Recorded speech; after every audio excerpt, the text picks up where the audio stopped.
So, we backtrack a little bit, and also hello for those watching, though this one is a little out of our ordinary for our campaigns. I'll be your DM for a little while.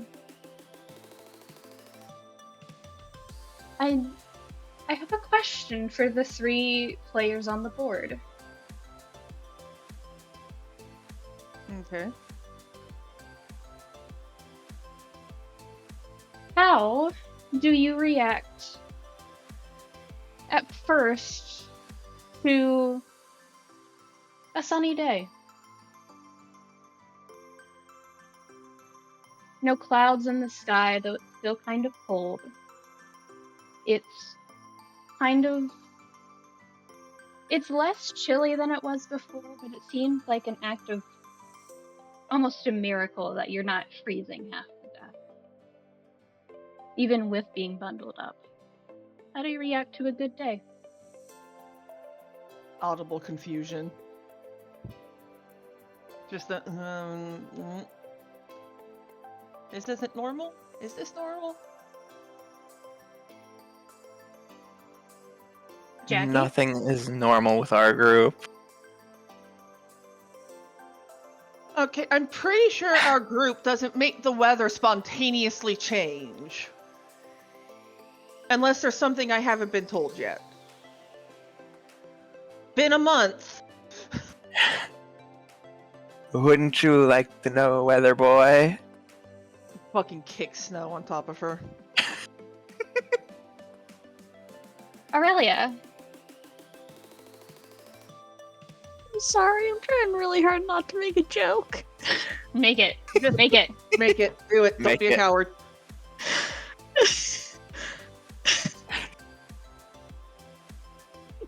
Do it.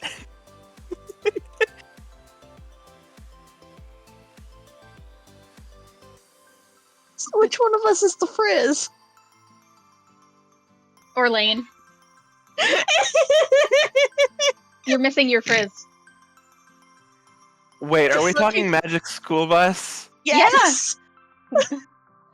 Nope, that's a horrible joke. Frizz? No. way. Listen, he even has the hair for it. No, I was gonna say, does that make Mark the bus?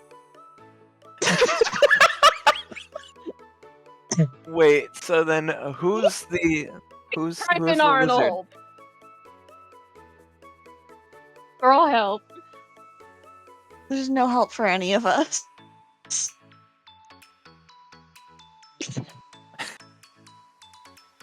But no. Aurelia. Good weather is good weather. This is a good day. Why are y'all fuckers so paranoid? The gods don't give a shit about the weather. Tryphon just fucking holds his hands up, just like, don't fucking look at me, I know nothing! I'm looking at you. Oh, look. As she's looking, she's going to see Tryphon just maintaining eye contact, crouch down and start scooping up snow into his hands. Tryphon, Yeah. as you're presumably about to make a snowball, as you gather up some snow, kind of revealing the not paneling, but stonework underneath, cracked and worn and battle tested, let's say. Through the cracks in the stone, you see a small little flower. A little, what most people would call a weed. A little dandelion.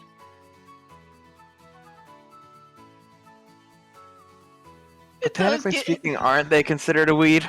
That's what I said. They're invasive species. That's what I Well, said. technically, anything is called a weed if it's unwanted in the garden or lawn. That's what I said. I said what most people would consider a weed. And it does get Tryphon to stop for a moment when because like I said, his eyes were on Aurelia, but as soon as his fingers touched the dandelion, it just makes him stop and look down. And after a moment, he's just like, do dandelions normally grow in the snow?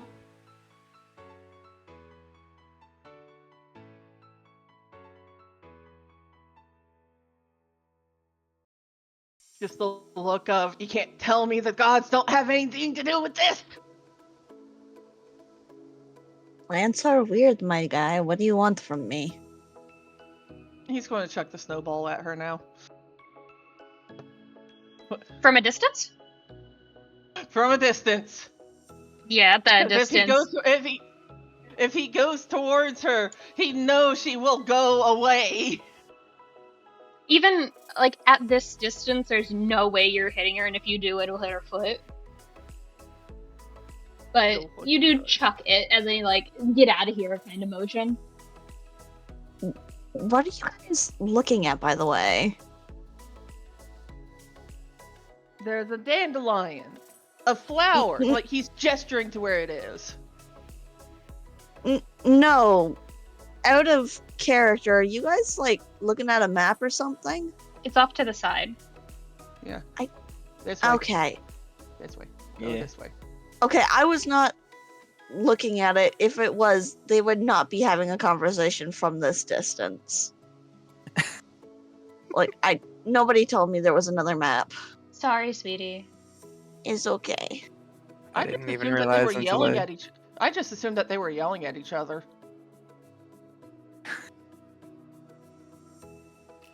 I will say Cece is trying again to get through the fence. Holds her son boy like the menace he is. Tryphon does still throw the snowball at her. At this distance, roll attack roll for me. It won't deal damage, it's just for funsies. Yeah, no, of course. So, do I just... You know, I'm gonna roll it with my Thunderous Rifle modifier, because why not?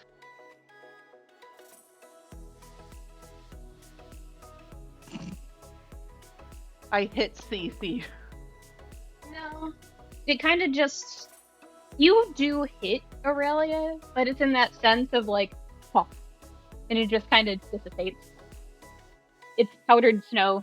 It's not packed snow that Yeah. you picked up.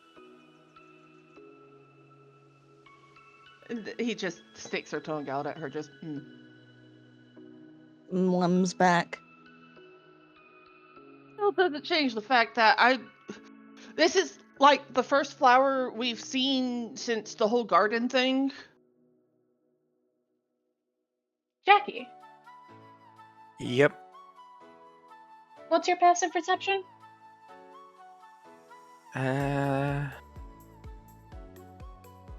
16. As they're talking, you're not paying attention much, but you are paying attention enough to the flower that you notice that there's a second one. Right next to basically right next to where your hair is splayed out. Through the snow.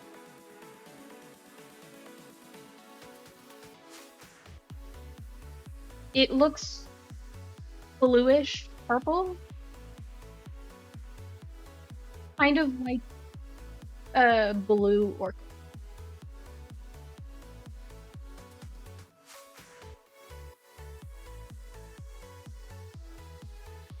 It almost looks like, even if, and Tryphon, you do notice this as she turns her head away from you guys to look at it.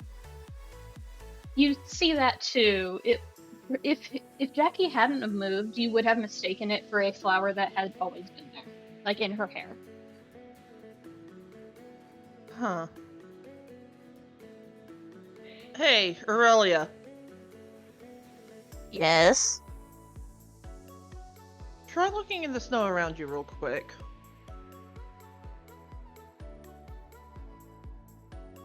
Make a perception Aurelia check. will. No. Oh, I You gotta- have... Yeah, because isn't your perception dog ass?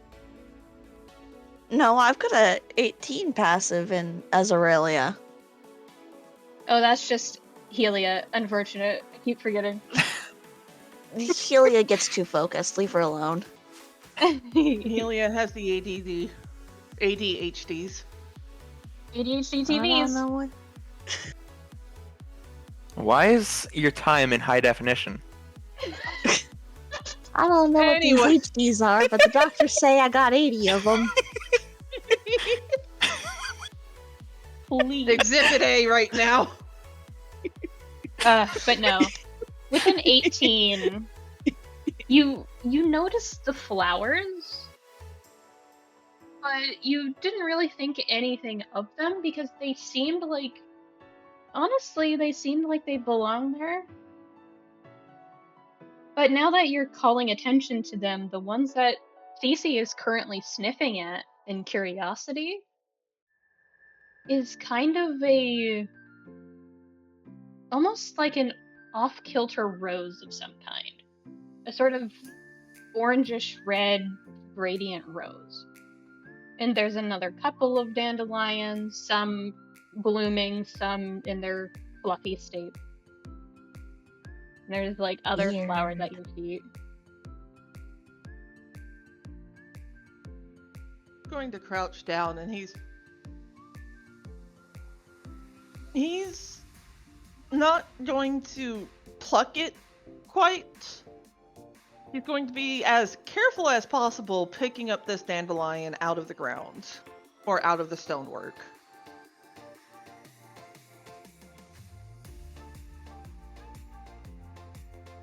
How rough are you with it? As gentle as humanly possible. You take your time. Yes. No roll needed. It just takes you about 2 minutes to pluck it. Like, get it out of the ground. Like, you're taking your time. You're making sure that your little tiny claws don't cut anything. And it's just, you have a dandelion now.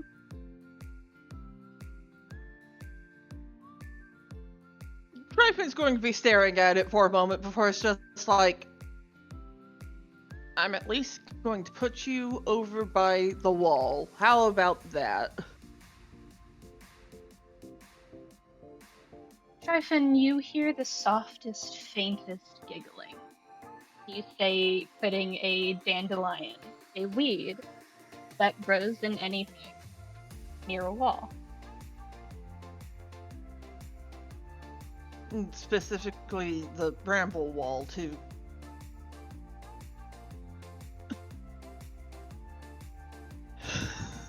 What is his reasoning?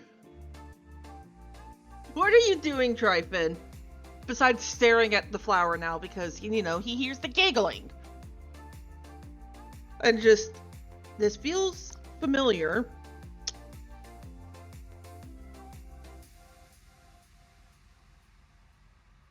Did anybody else hear that? Hear what?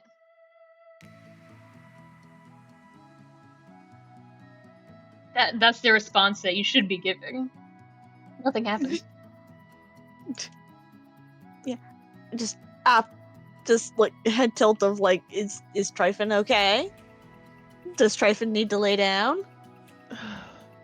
He pinches the bridge of his nose, just like, oh boy, alright. I'm not crazy. I don't think you had to Right. specify that. Usually, if you have to say that, you kind of are. I'm about as sane as the rest of you guys. Are you paying attention currently, Tryphon and Jackie? Yes. I only say Aurelia because I kind of envision that she has her back turned to the board. More or less, yeah. Well, it Tryphon, depends on meanwhile, what. Tryphon is actively turned towards the board because he's going to go replant the dandelion. So as you get closer, you notice something that wasn't there before. Because you've been facing that direction for a while now. It's as if between one conversation and the next, when you looked away for 5-6 seconds, something just appeared there. And it's a sun hat. Fucking It's- Spider-Man points at it. It's situated on top of the board, like at the very top of like what I assume is a 5 foot tall board. Like, it's big enough to house various things like a normal quest board would. It has to be polished. And it's a white sun hat, pure white, pure snow. Not a spot on it. But the drapes over it to cover from insects and dust and pollen and leaves and it looks like it's seen a good number of days of years. Hey, Ren. Yeah. You're going underwater. Wait a second.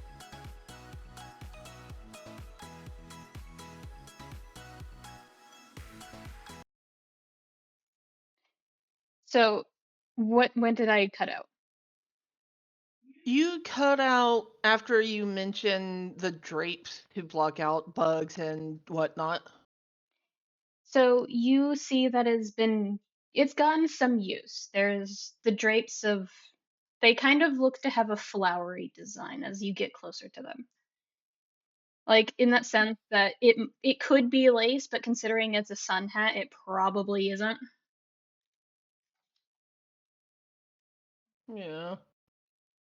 Still a curious enough thing that Tryphon's still holding the dandelion, by the way, just wanders over to get a closer look. Underneath the sun hat, as you get closer, because it seemed to have been covering something, is a note. It He is takes written. it. It seems to Okay. be written in your mother tongue.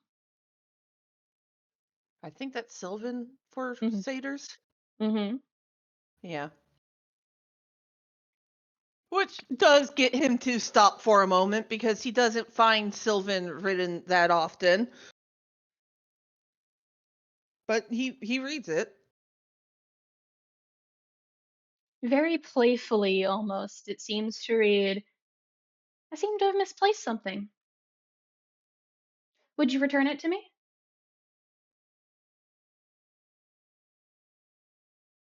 There is no other signature. Only the hat.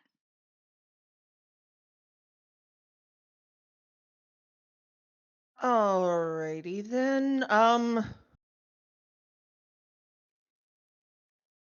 he turns back to Jackie and Aurelia. Just so there's a note up here. That's what the board is for, yes. It wasn't here before. You know, kind of like the hat. Jackie, you now notice the hat. It wasn't there before. You were staring right at the board. How the fuck you fucking do that, you fucking wizard? Is she going to blame Tryphon? Well, no, Tryphon's probably too short to even get the hat up there. No, he's 6 foot. Yeah, Oh. he is specifically, if I remember correctly, yeah, he's 6'1".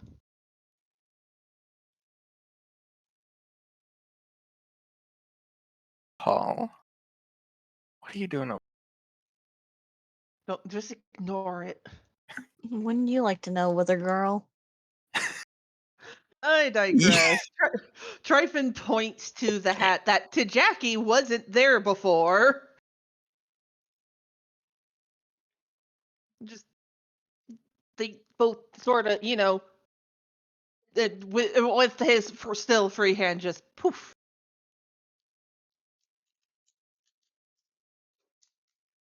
Right.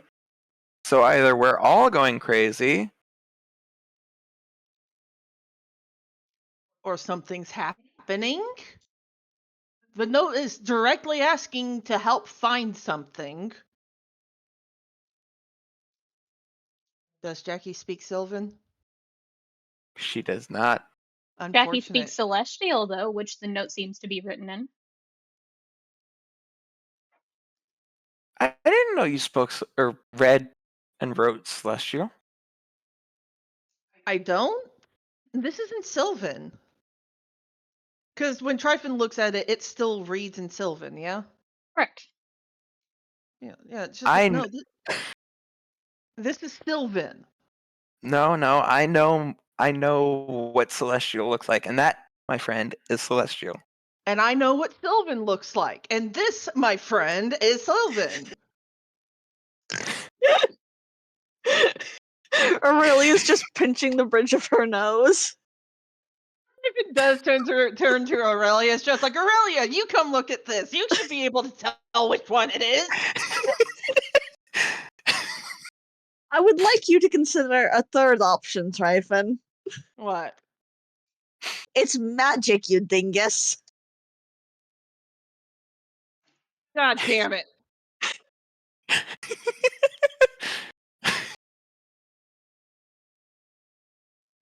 All right, fine. So we've got a magic note that just appears with the hat.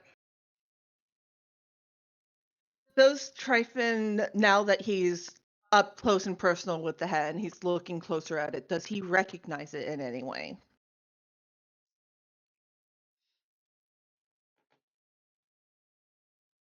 Make a history check. With advantage. Oh, thank God. Okay. I mean, albeit I actually do have a decent modifier for history checks on Tryphon. Thank God. Hey, 22. So, it doesn't take you long to put essentially two and two together. You've seen this hat before, but not in the same physicality. You've seen it on a statue where it has been destroyed. And as he realizes this, he does stop for a moment. He reaches out and takes a part of the drape, just holding it for a moment as it processes where he's seen this hat before. And just, out of character, I can't remember. Did Yuki ever share her name? She did. She shared Yuki. Okay. It makes him stop and just, it's Yuki. This was the same hat that was on the statue. Remember?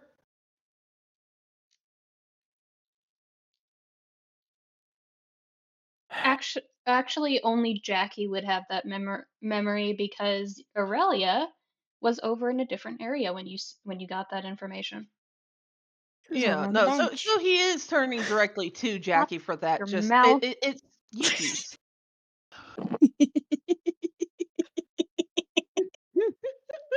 God damn it! I was over on the bench.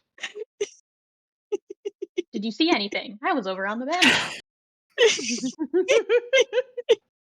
Did you hear anything? I was over on the bench. I was over. on the bench. But no, Aurelia.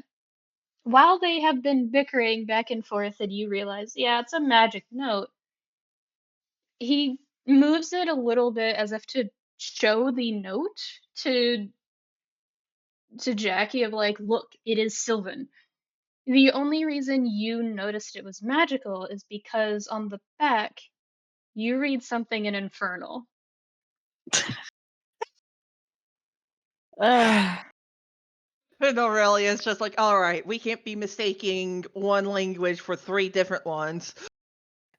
Aurelia. Aurelia votes. I have a brain cell. I need to use it, for God's sake. Aurelia, on the back you read a question.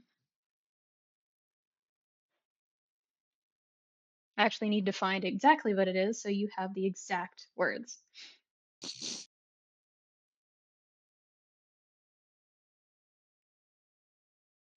Pardon. Technical difficulties. Technical difficulties. Do. Guff return. Oh, pause? Okay.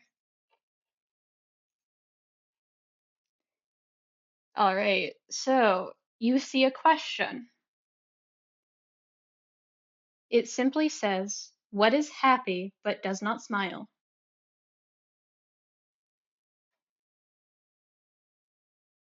And it's a little odd because in Infernal, because of the way that infernal beings work, the term happy is kind of like trying to translate the word gay into Latin.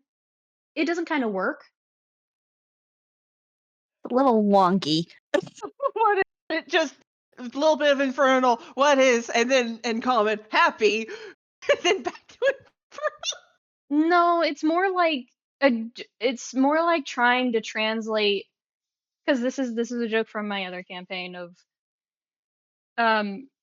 they tried to say be gay, do crimes, and they're in Latin, and gay isn't a term in Latin. So they instead used the word crimes and added wonderful to it.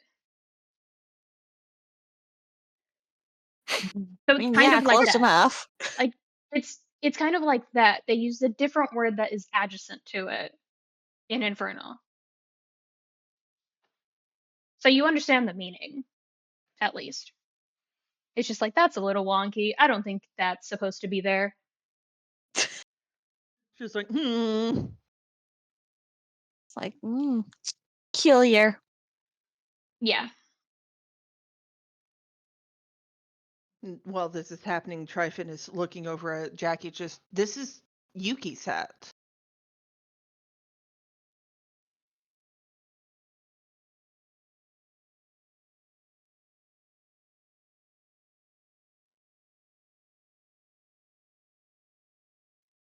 Are you muted, Jackie, or No, I'm trying to process the way okay?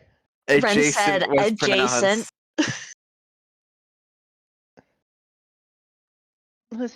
Listen. It's like aluminum and aluminium. That some words do have two separate Don't say, pronunciations. God damn it, you're gonna throw off Jackie.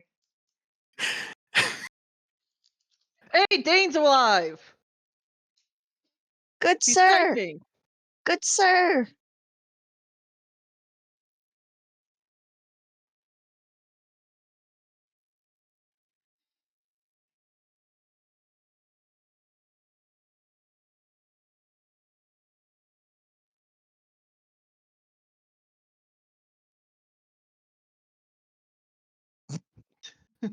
Oh no.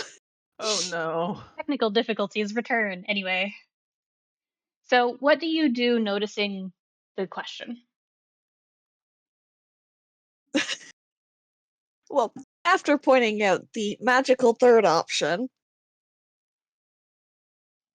she is also going to select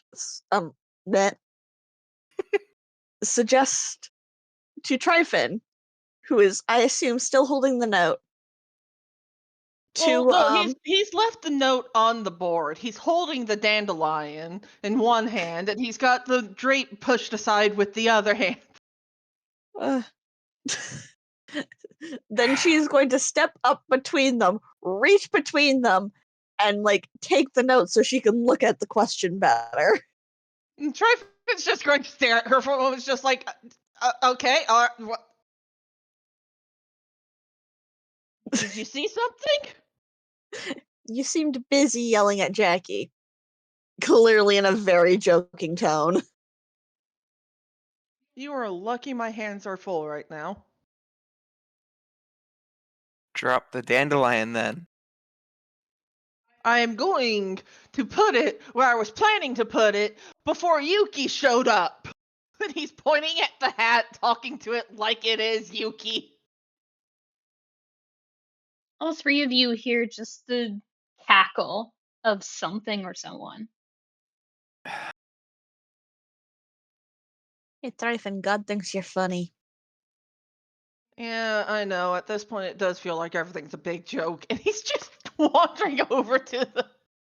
Hey, wall. maybe you should maybe you should start a comedy act. Switch to Bard. Don't know if that would actually work very well. I would probably get taken out at the next opportunity.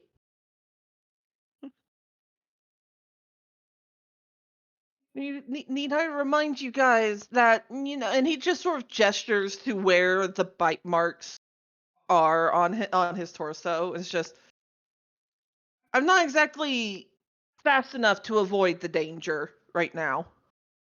Then get thick enough to tough it out. Yeah, without hesitation, Aurelia just goes, skill issue. At this point, he probably has managed to plant the dandelion, but his back is still turned to them. So when he finally does stand up and turn around, he uses it to add momentum to the snowball that he chucked at Aurelia.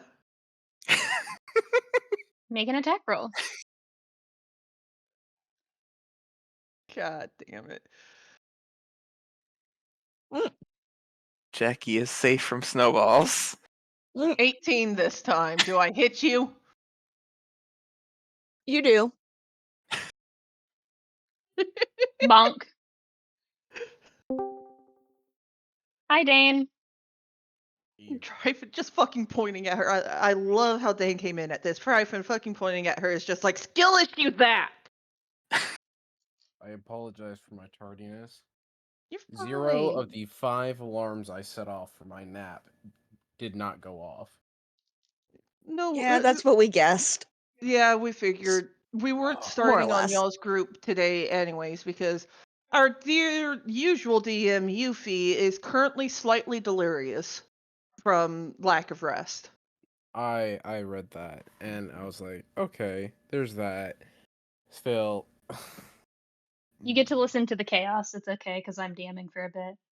awesome. You unfortunately missed Jackie and Tryphon's argument over which language the magic letter is written in. The magic Congratulations, letter. it's none of them. And all of them at the same time. And Sure thing. Tryphon has just nailed Aurelia with the snowball for the skill issue comment.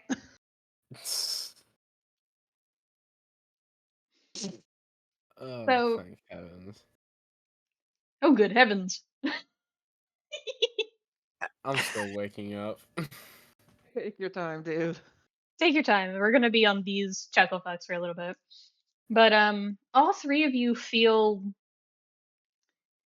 not a presence, but a shift in the breeze as from behind both Aurelia and Jackie, there's just a curl of wind, like someone dancing around and through, like around you, through the both of you, past the board around it, and then going behind Tryphon and rustling what little leaves are starting to grow on the bramble walls. Which, by the way, it does seem to pass by you and go kind of in the direction of the gates. And it does rustle and jar the movement of an ordinarily still hat. And it seems to be tipping over to fall.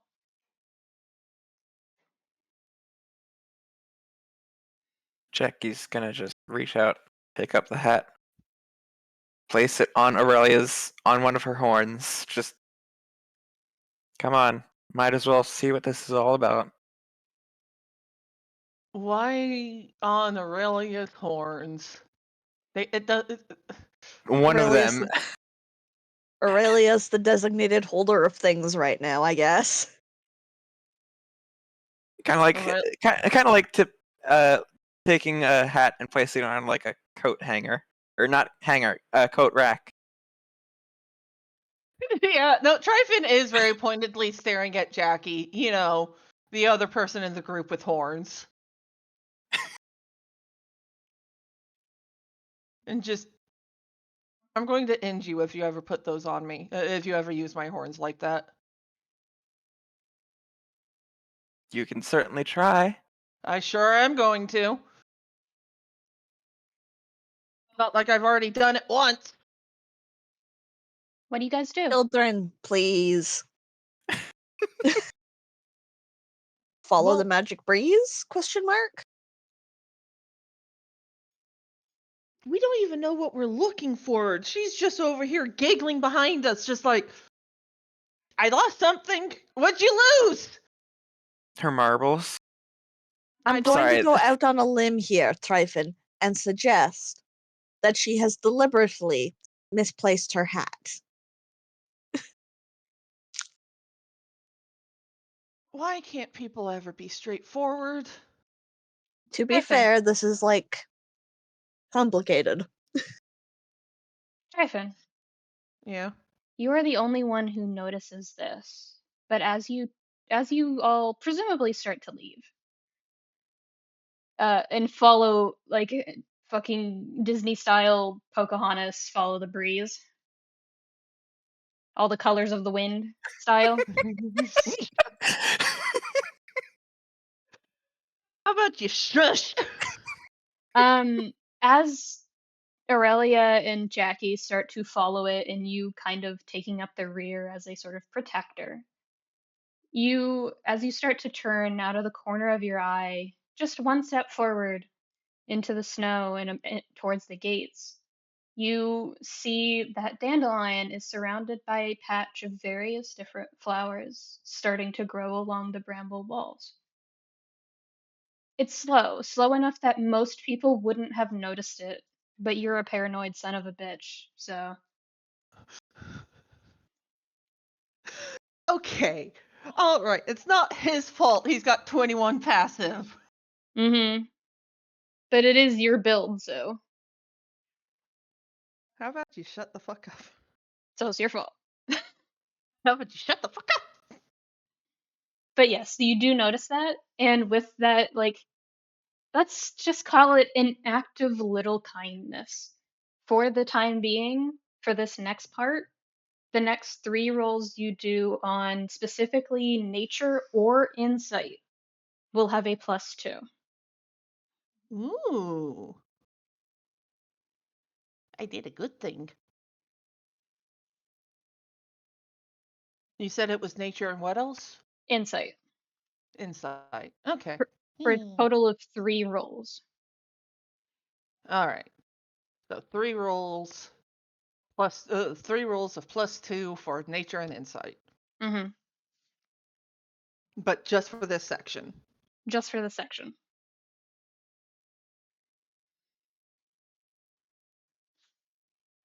So, All right. as I described this, go ahead and move your tokens over to the top of the shrine map. Or alternatively, just place new ones. No, just drag them over. Don't. You can just zoom all the way out and zoom back in. You have powers. Don't forget we got to shrink too. We have that. How do you do that? Click on your token, and on the sides there should be little arrows. Yeah, you want Oh. the 5-foot one. Oh, Sides, Jackie. There we go. There You're we go. still a little cattywampered. am I? Like a twitch to the right. There we go. So, as you guys walk, you notice more and more as you kind of. There's little patches of different kinds of flowers. Some you recognize as wintry type flowers, things that grow easily in the cold. And as you get closer to what you know as this goddess's shrine with a caretaker that rarely seems to leave, if ever at all, you just see more and more summer type flowers, warm ones, and fall based ones, primarily spring though. It seems light, levity, joy, all these, like you see marigolds and you see carnations and you see a couple you don't quite recognize because you're not from the area. And as you step foot onto the shrine location, all of those flowers seem to stop appearing. And you see the same bushes with the same flowers ahead of you. And that note, that the back of the note becomes the front. Like, you look down at it, you haven't turned it around, but all of you see in whatever is your mother tongue, what is happy but does not smile. And you do not see Try. Moss at the front gates.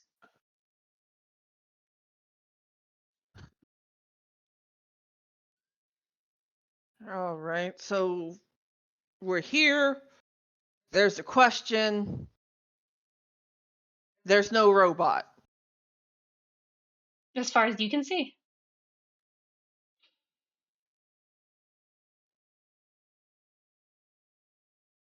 Tryphon does step over to Aurelia, because did Aurelia ever take the hat off? No, her hat. Well, he's taking it back now. How dare you? To be fair, she set this up for us to return this thing. Didn't she? One assumes? Yeah. I just gotta figure out where to leave it. Not important. Well, is there any sort of altar in there? Yeah, there's a statue, actually. It's how I recognize the hat. So that's my first try. And he does pause at the entrance for a moment because he does remember Moss being sort of like, no, no, no, no, no, no, no, for a bit. But after a moment, he continues through and just starts walking around to the altar. As you get closer, just calmly but quickly walking ahead, kind of leaving the other two near the entrance, you do see Moss kind of tending to the boxed area around the main broken statue. And kind of in between the main altarpiece and the box itself. Not seeming to pay you much mind, though it does give a glance towards you in acknowledgement. Yeah, and Tryphon does give him a small nod as he moves over to the altar. And you said that he's standing like in this space right here? Yeah, So, yeah, Tryphon goes to the front of the altar and he sets the hat down and just looking at Moss goes, I think your goddess left something behind. no, she does not do things without purpose. And as soon as he says that, you reject what you see? Do you try to resist? No? As you set the hat down on the altar, the drapes of the hat, the sun hat, starting to fall against the stonework, broken and shattered, there is a moment that for you feels like an eternity, but the moment between blinks can be so long if you forget how to. And you see for a moment this in front of you, this grand, grand library. And it's odd.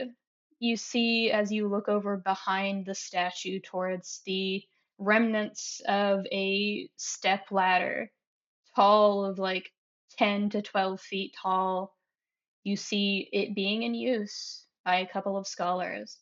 And in the opposite direction near the water fountain, you see a gaggle of small kids, no older than 5 or 6, about 3 or 4 of them, laughing and splashing each other in an endless fit of how much can we take out of this before it goes dry and they never find a solution. And as you turn around towards the water pits, kind of instinctively, happily looking around, you see instead of water, feed. There's countless small animals and a couple of larger ones. Like you see chickens and you see a couple of cats that are batting at the chickens and then get picked up and moved away, and they go back, and it's a recurring cycle of, no, let me play. I'm not eating them, I'm just playing. And then you see at the other one, you see a bundle of like bags of seeds. You see, like, you can't recognize all of them because they're all small and bundled together, and you can't really move. But you do see a bunch of people in this grand central area in the middle of a forest.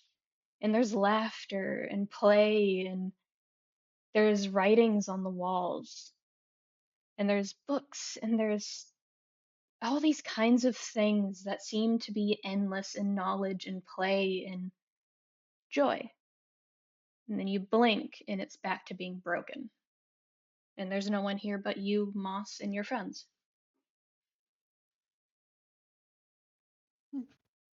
It just makes him stop for a minute.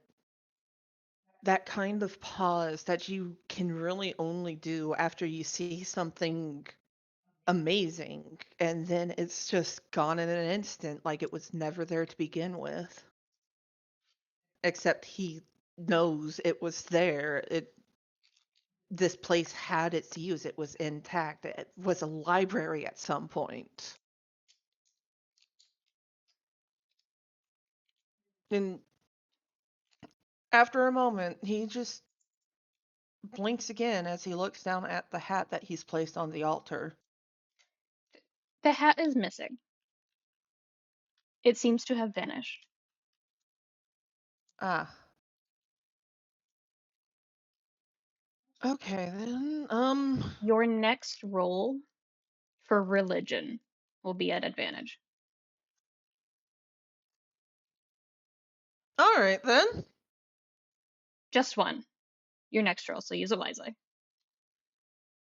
Okay. The other two of you, what are you doing as this is happening? Tryphon just suddenly stops fucking moving for a few minutes. It's more like 6 seconds, like a turn in combat. Oh no, I'm talking about afterwards. Yeah. Okay. What are you guys doing?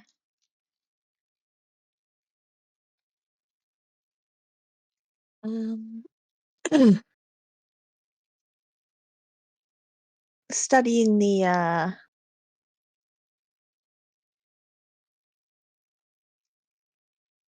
peculiar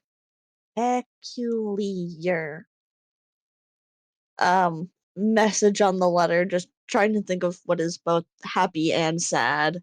Or what was the words? What is happy but does not smile? Yeah. Yeah. So not specifically sad, just doesn't smile. What is doesn't smile?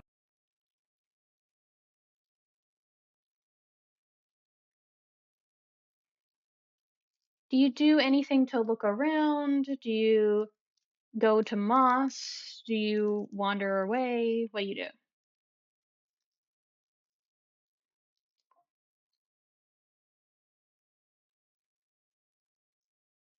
Looking around the area, I think. Roll perception for me. Oh, the percepes. What is my percepes modifier? Not high. I believe in you. You got this. Many You can thank. do it. 16's not bad.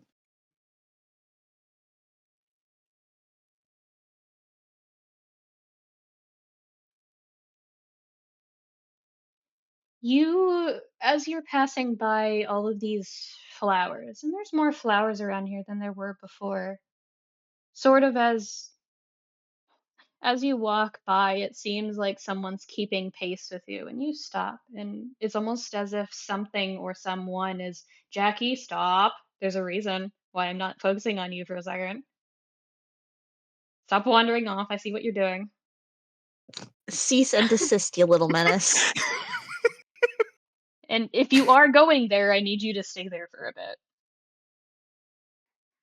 Word. Okay. So, Aurelia, this thing or someone that might have been keeping pace with you with the use of flowers seems to go a little ahead of you, as if not expecting you to stop at the gates of the broken down cathedral or library. Because to you, if this is a shrine, it should be a cathedral. A library wouldn't make sense for logical reasons. Yeah. And you see the main source of flowers that goes ahead of you are chrysanthemums. You recognize these from your time as dealing with the other druids, both talking to Zagreus and occasionally talking to Percy, who seemed to have unusual knowledge of, like, jack of all trades. I know a little bit about everything and everything about nothing. Like, Yep. and you see chrysanthemums, specifically yellow ones. I need you to roll. Mm, I'm trying to figure out, would it be an intelligence check or nature? I need to figure out the meaning of something. Uh, well, nature is rolled with intelligence, so. Mm-hmm. And this is plant related, so. Roll nature. Roll the nature. Mm-hmm. Am permitted, can roll the nature. 14.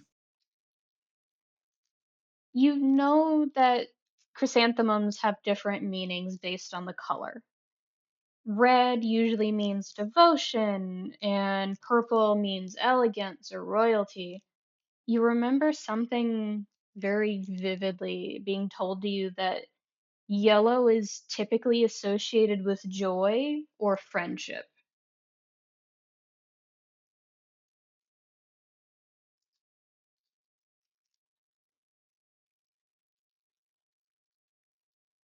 I mean, makes sense with what little they know of this god.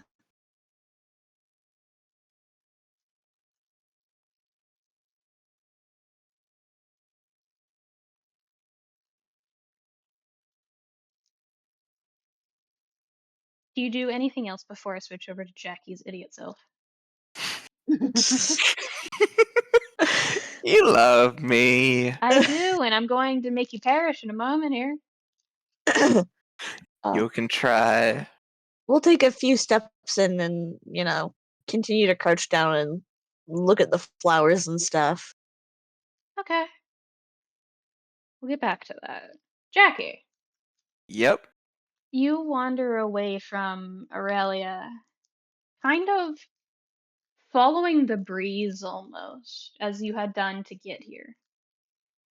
And you kind of accidentally step foot into a gazebo. You aren't paying attention, but it's like an open, all sides open, held up with pillars of marble and ivory and hints of Kensukuroi fractures. And there's writings on these pillars of people saying they were here, hearts and messages and dedication, almost like a prayer of worship of some kind. And as soon as you step in, do you resist what you see?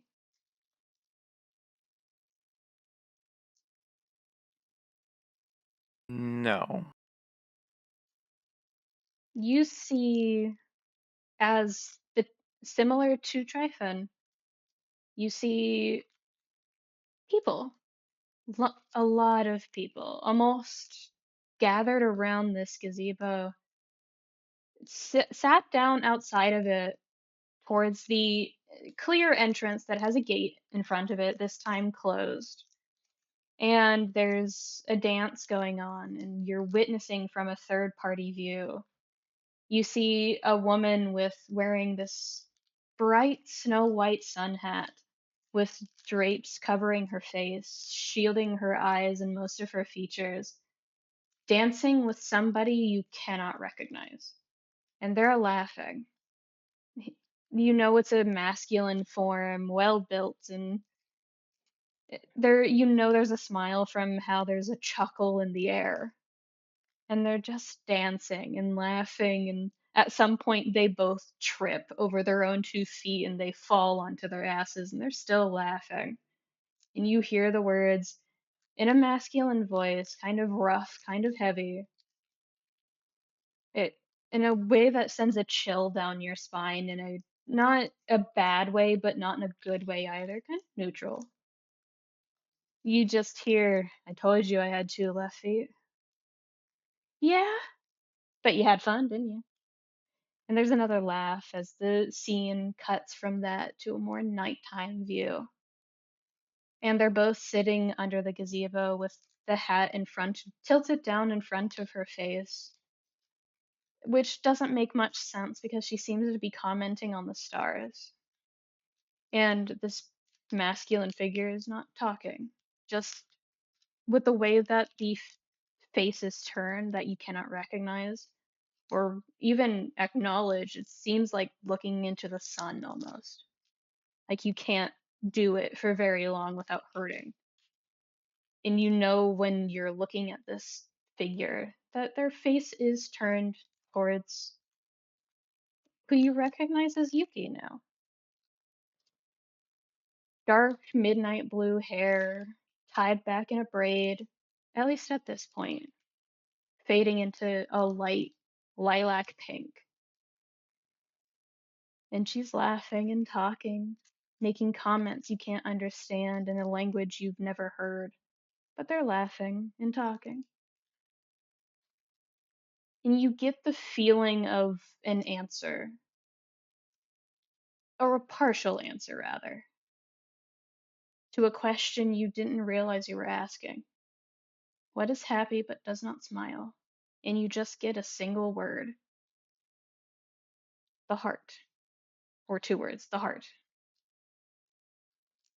And then you blink and it's done.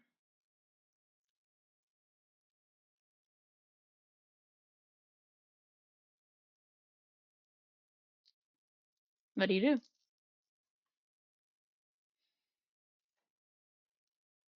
Uh, can I take a closer look at the prayers and whatnot that are written on the pillars?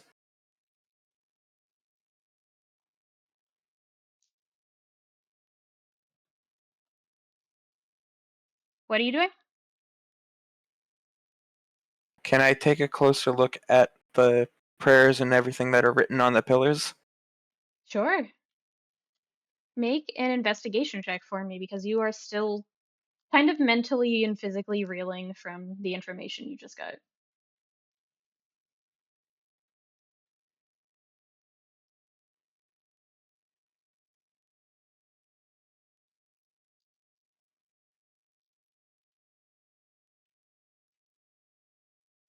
You said investigation, right? Correct. Hmm. You have a low modifier, don't you? Maybe. Shut up. No, it's fine. It'll be fine. It is not fine. Between one blink and the next, you felt like an eternity had passed. So it makes sense to you when you blink and go to see what was written on some of the pillars, and you just see red roses in vines covering a good portion of them, as if to play with you. You see red roses and specifically daffodils.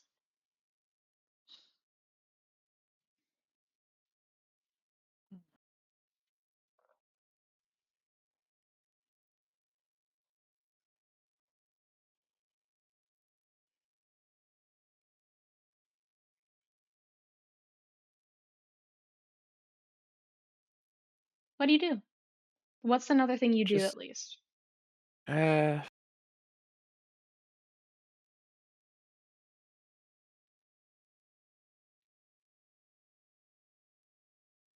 honestly tempted to leave some sort of offering. What do you leave?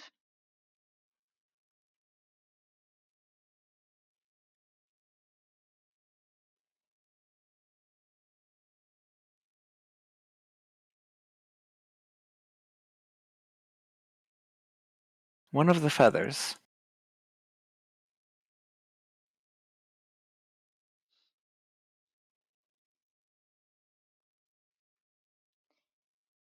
One of the red feathers you got from Orlain? The very same. All right. You make a nature check for me. Or religion, whichever one. It doesn't matter. I've got a +1 in both. All right. Just tell me which one you're rolling. You know what? Religion. I believe. I believe. Hey! Hey, Congratulations. you did it.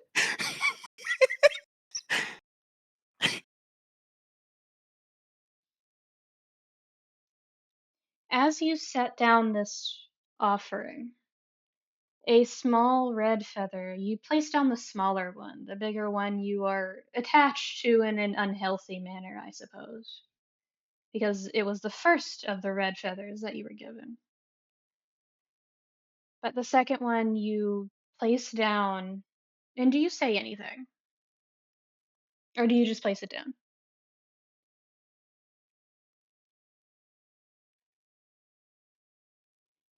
She's not really sure what to say.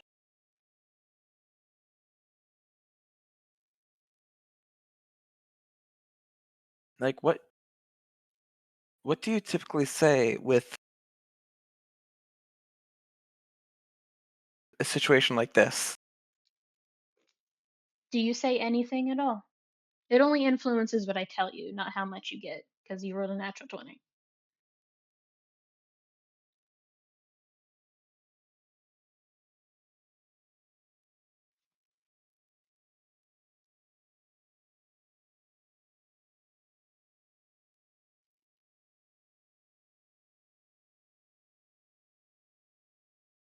She does kind of just mutter something in Celestial, just an offering from 2 hearts to 1.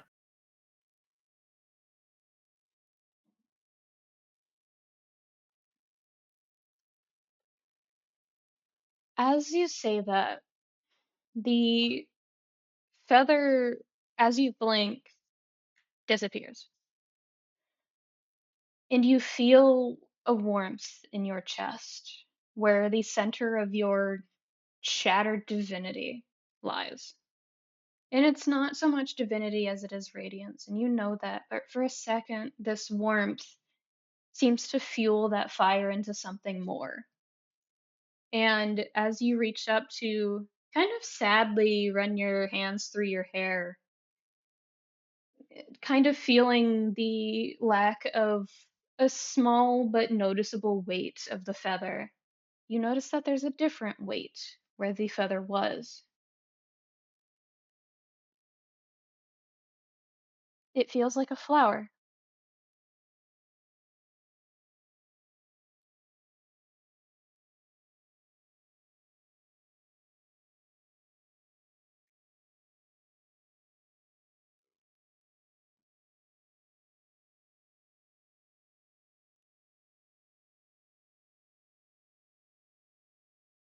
What do you do?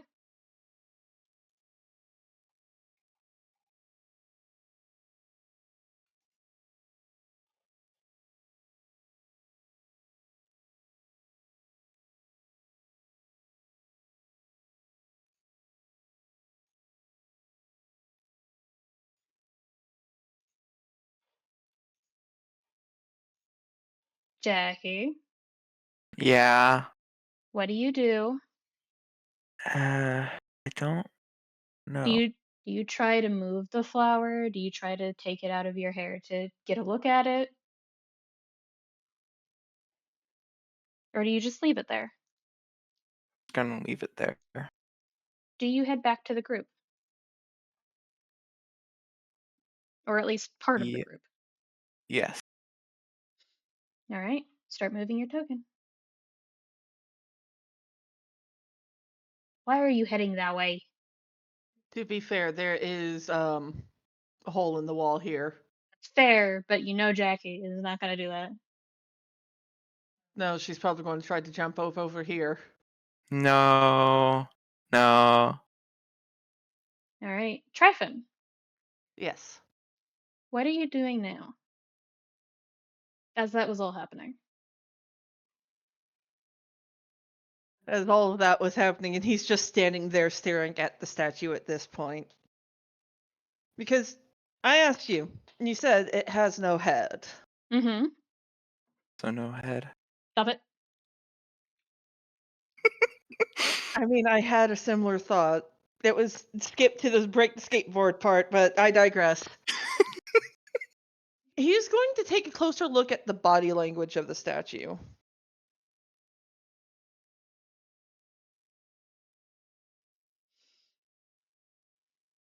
Does it seem to convey any kind of emotion? Roll insight. Hooray, I get the extra +2 already. Reminder, that's only for 3 rolls. I know. And now I'm down to just having 2 more rolls. Mm-hmm. But I needed that +2. 18. So Jackie, stop. That's good. As you're looking at the statue, the body language, even without seeing the face, looks like it's dancing in constant motion. If you have ever seen the sculptures of what looks like sheer fabric against wind, against a female form, those kinds of like extremely detailed statues that look really pretty. Yeah. It's in Yeah. that kind of constant motion, but the head is missing. Kind of, it doesn't feel like it was just taken off at the head. I'll give you this with probably your passive insight or passive investigation, whichever's higher. They're both 16. Yeah, that's fine. You do notice that it wasn't intentional to take off the head. It feels more like it was trying to take out the whole frame, but got like the attempt missed and just took off the head. Like there's chips in the shoulders and in the raised up hands of like a missed shot almost. Hmm. But it does look in constant motion, almost as if dancing. I mean, technically, the statue. This is Tryphon talking to himself in character, by the way. Mm-hmm. Technically, the statue can't smile. But at the same time, that feels a little too.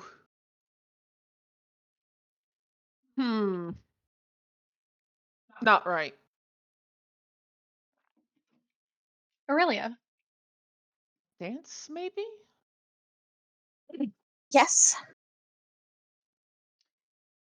you follow the path of flowers in the cracks, and you see white jasmine and yellow chrysanthemums and purple daisies. Like they're mismatched colors, as if the person or thing, whoever, whatever, is controlling this summoning of flowers around you has control over exactly what they look like and is trying to convey a message.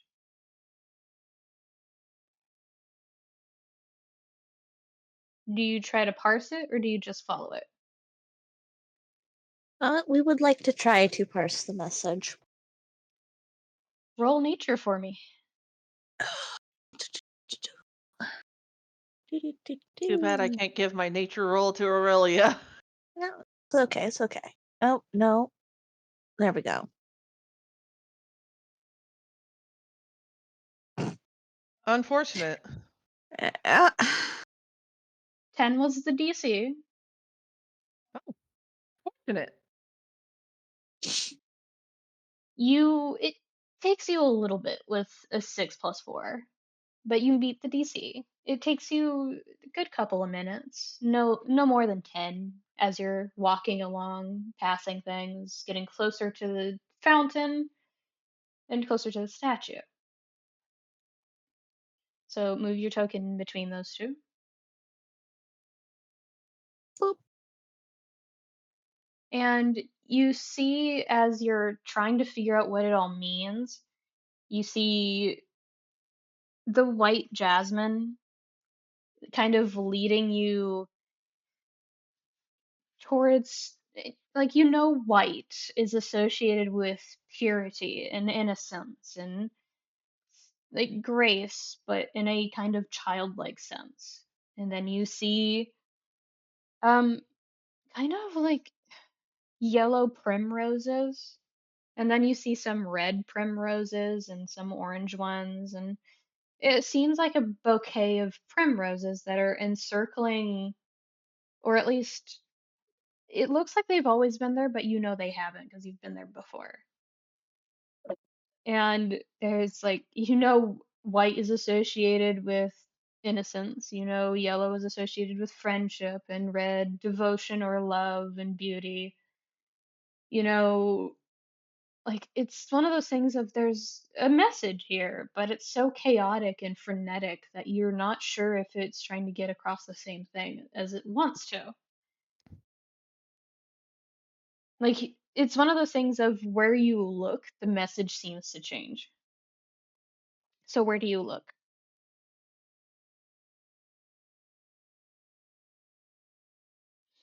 What are the options for looking? You can look towards the statue or the water fountain. Towards the water fountain?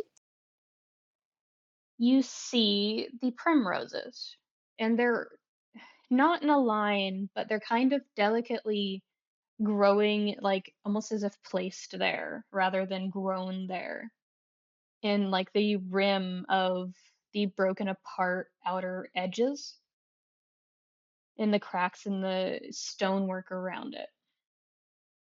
And Mhm. you see in kind of in a circle, the outer circle are uh, red primroses. Mhm.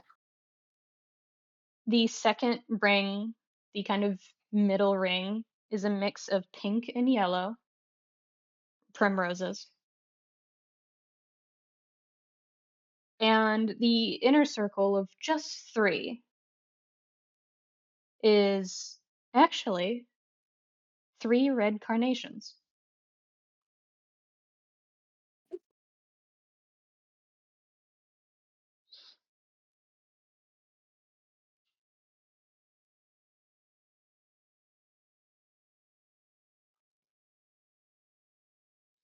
Interesting.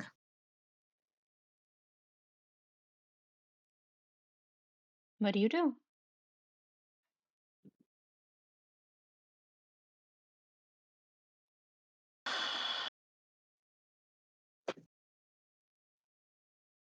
Would it be possible to figure out what those specific flowers mean together? Because you have spent a little time with Zagreus and Percy, a little bit, you can add +2 to your nature roll. Okay. Manage, but just +2. So +2 on top of my already existing modifier? Yes. Okay. Jesus Christ. Yep. Yep. That tracks. Silliest rolls. Story rolls only. White with primrose often means the sort of innocent affection for something or someone. In a bouquet at the outer rim, it means a surface level kind of not affection, but attention to detail. It's like saying, I know you.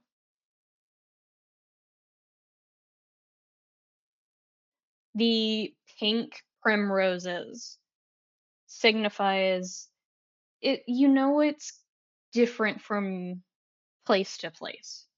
You've been to a couple of bases that pink means femininity or shows of femininity, and then other ways pink represents grace, and another one, even in yours, pink represents this sort of graceful joy.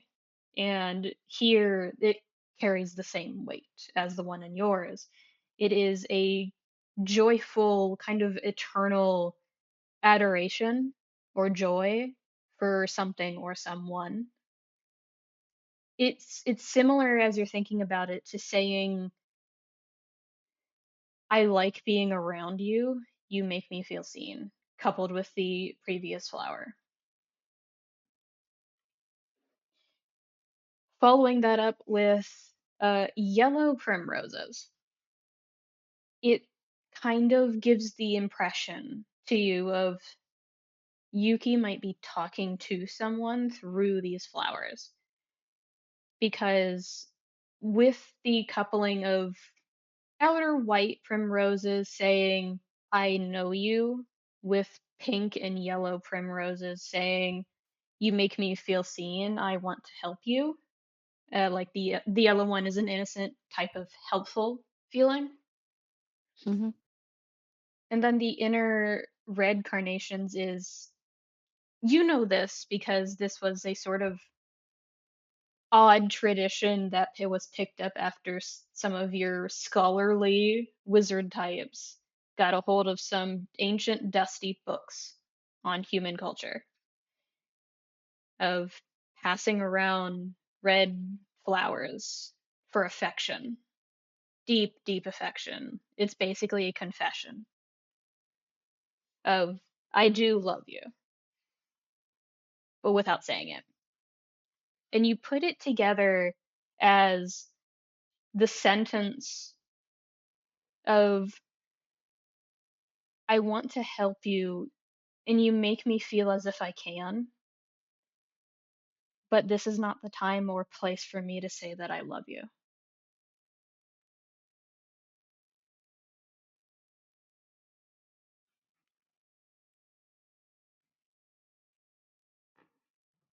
And it's at the base of a rather ornate water fountain.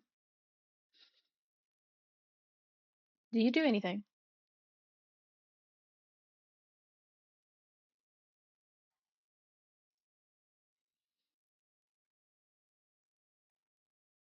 I'm not sure there is anything more to do here. Do you touch the There's the flowers at flowers all? by the statue too. Sorry. Do you touch the flowers at all? She's probably at least brushed her fingers against them, yeah.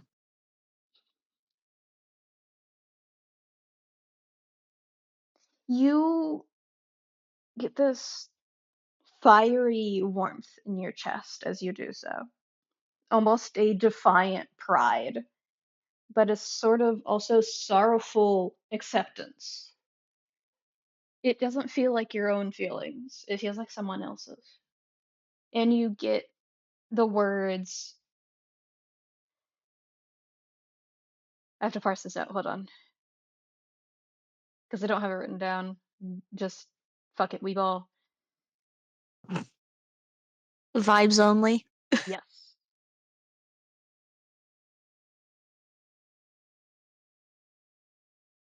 You get the words of a fallen friend.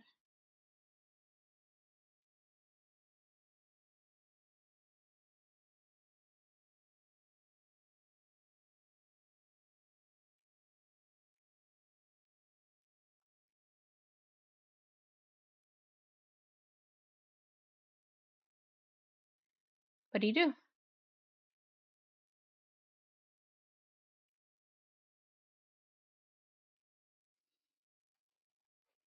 Um,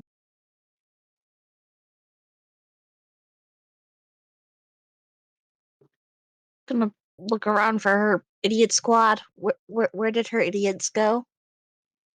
You see Jackie in the distance finally walking in through the back entrance of the cathedral as you know it, and you see a little bit over the edge of the banister of the like box keeping everything contained in the statue. You see Tryphon staring off into space for a little bit.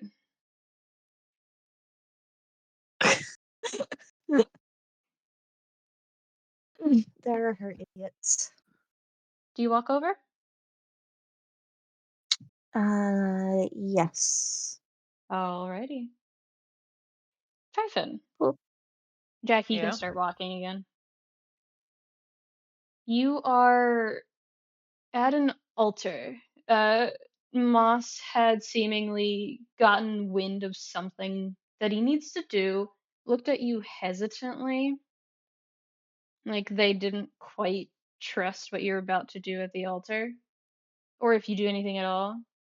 Just doesn't trust to leave you alone by yourself, but seemed to have a certain level of importance to what they were doing, and walked away. But you are at an altar and you do hear footsteps leaving. Heavy metal footsteps leaving. Well, wooden footsteps, as I recall. And you hear boots and you hear the kind of click of metal in shoes as both Aurelia rounds the corner and Jackie approaches from behind, as I'm sure you recognize their footsteps by now. Yeah. At that point, Tryphon finally does look away from the statue to glance at Aurelia, and then looks over his shoulder at Jackie. It's just like, did either of you find anything, or?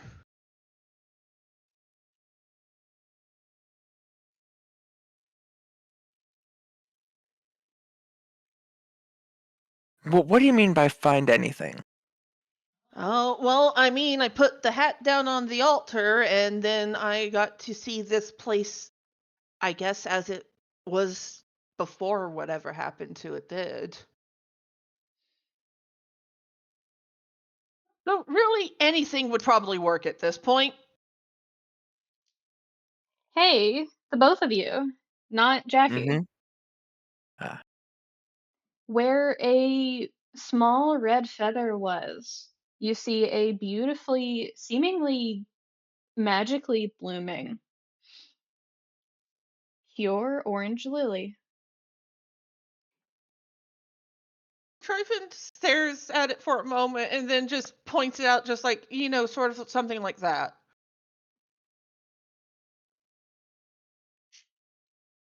You didn't have that flower in your hair a few minutes ago.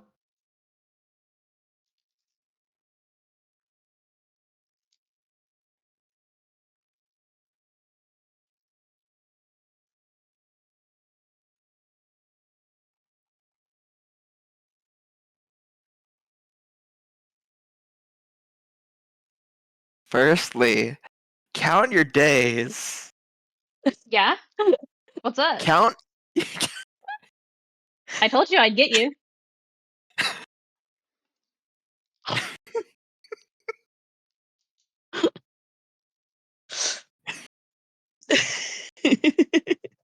You did give warning.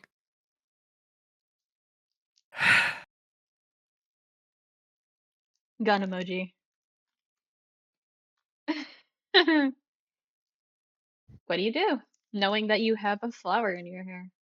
Well, a specific type of flower in your hair. Do either of you tell her what the flower is? Tryphon probably will if she looks particularly confused, just like, what do you mean flower?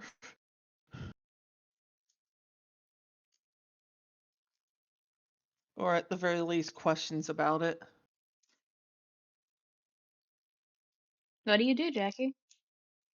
I mean, I had assumed that there was something different. Does it look all right? What sort of flower is it? It's an orange lily.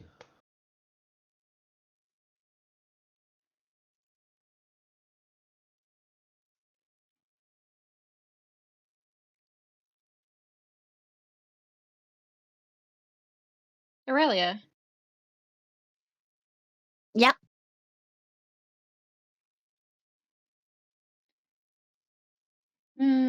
I'll give this to you as a lingering effect of rolling a natural 19 plus 6. You know that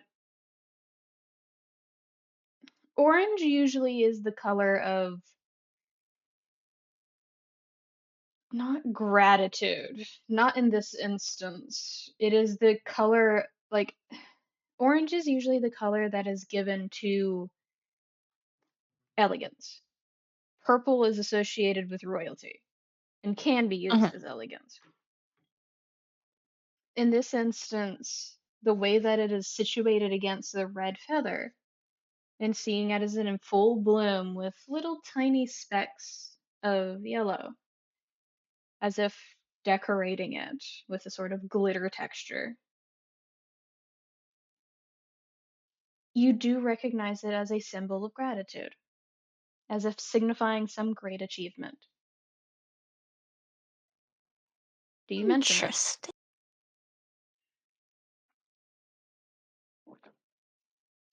Do you say interesting out loud? I mean, for Aurelia, it's probably just Aurelia. awful, but like, Tala, interesting. Aurelia, non-committable. Oh, okay. no. Huh.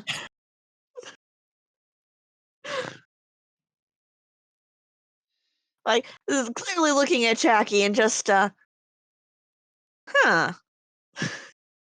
Was there something What? up with it?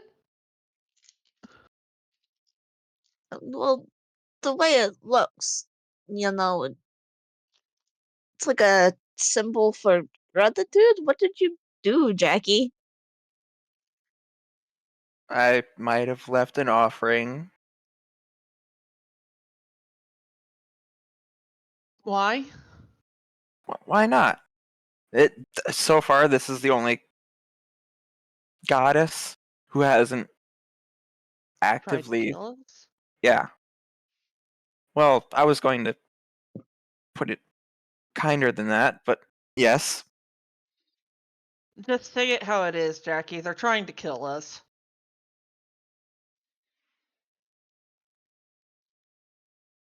Doing a surprisingly poor job about it. Now that I think about it.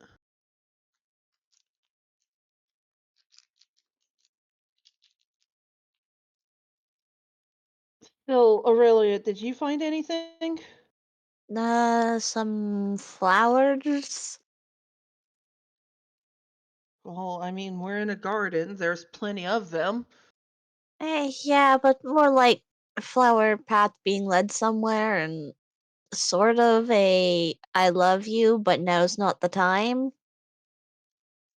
I'm sorry. He finally steps away from the altar to peer around Aurelia, just like, what are you talking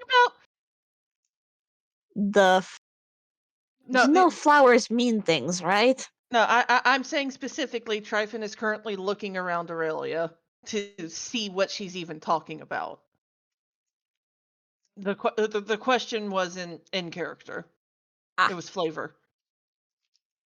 You do see a distant bouquet still on the edge of the water fountain. You can't see the exact colors from this distance. But no path. No path. Well, there's definitely flowers.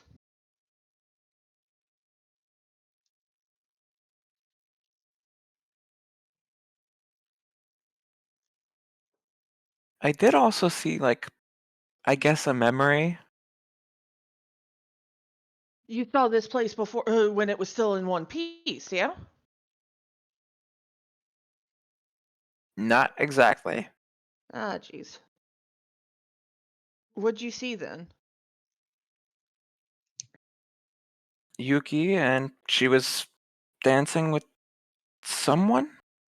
I couldn't make out the details of who she was dancing with. Kind of hurt to look at. And something about the heart.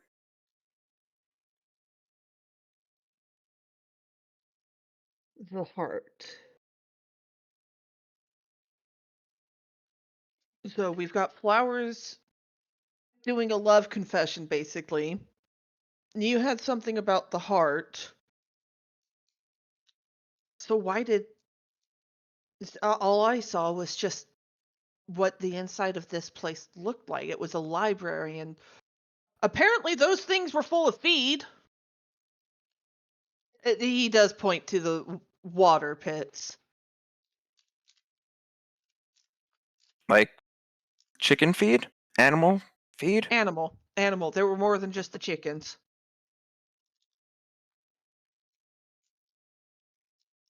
It seemed like this was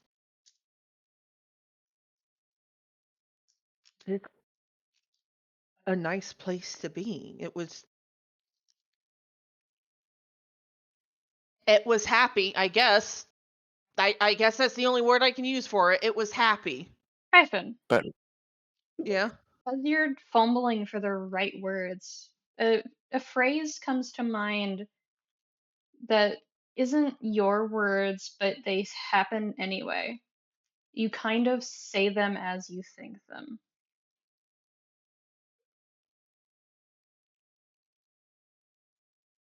Okay. He says them. He's going off. Gathering in light. So he says gathering in light.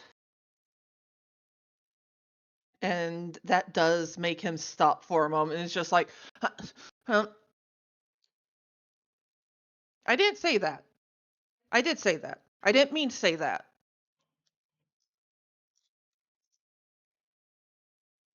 Do you look at the note? Sure. Yeah, he looks at the note. Underneath it, there's two phrases that have already been said. One at the beginning and one at the end. The heart, blank, gathering in light. It's a sentence. We're just missing the middle of the sentence. And he does take he does hold the note out for the others to see. It's just like it's hard to ignore. Something about the heart blank gathering in light. Jackie found the heart. I found the gathering in light. Rels, did you find any words that might fit?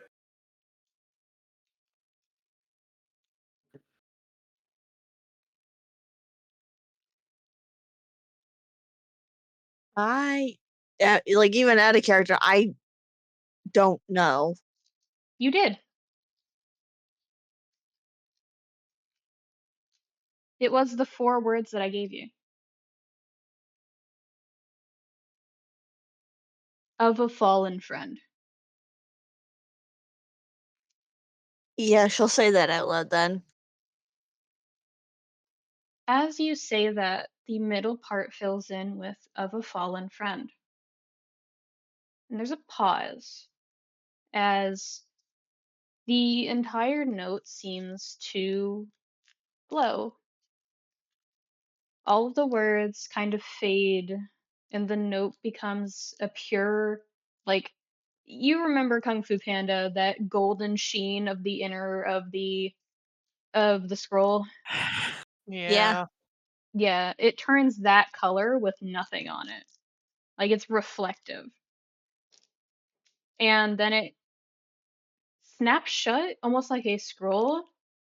You you wince almost in, like, as if it's going to snap at all of you, and you blink, And in the palm of your hand, Tryphon, there's a small pouch with a tie of kind of stems almost, rather than rope or hemp or silk. Like it seems like it's tied with natural materials.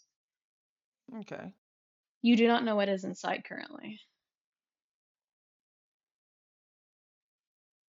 Well, I guess this means we got the answer.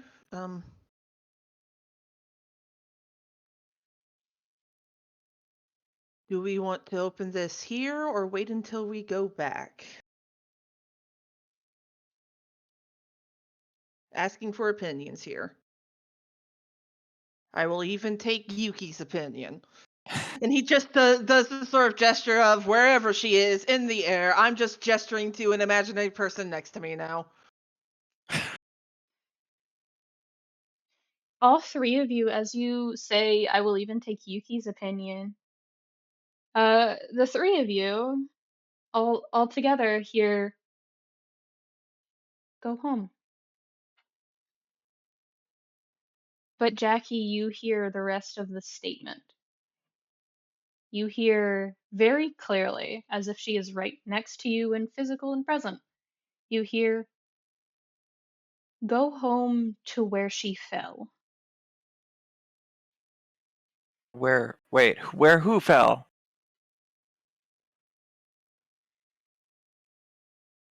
You don't hear anything. Yeah, You no. just. Tryphon just staring for a moment because Jackie does say where who fell. Yeah. Yeah, just who what now? She said, "Go home to where she fell." I don't know who this she. Wait, Wait, did she say where I fell or where she fell? where she fell. Okay.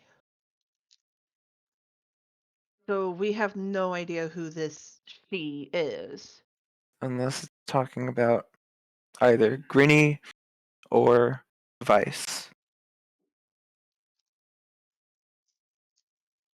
Well, the first one we can go to is where Vice fell, so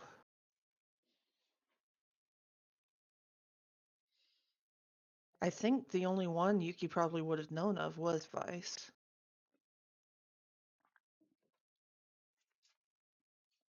You just hear the click of tongue, like, not really, but okay.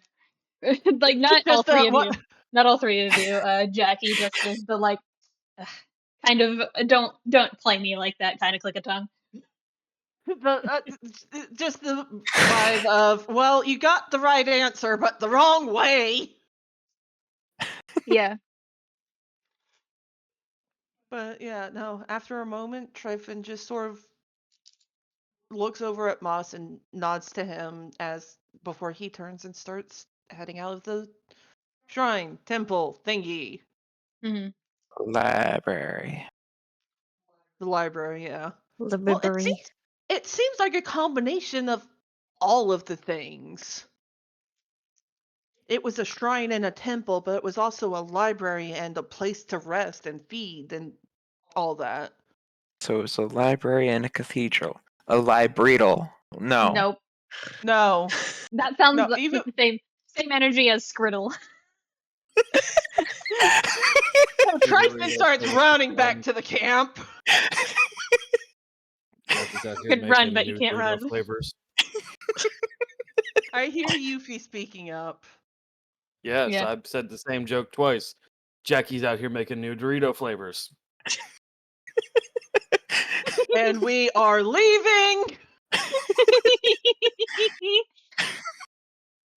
Are you all Skriddle. leaving? No. I want to do Skriddle. one last thing. Our Tryphon is leaving. Is Aurelia leaving? Well, Okay, Jackie's clearly leaving. Just going to assume. Are you guys leaving?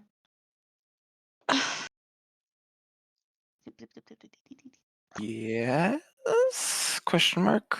I don't know what else to. We were straight up told go home, Yeah. specifically where she fell. We only know at this point only real one home that we can reach.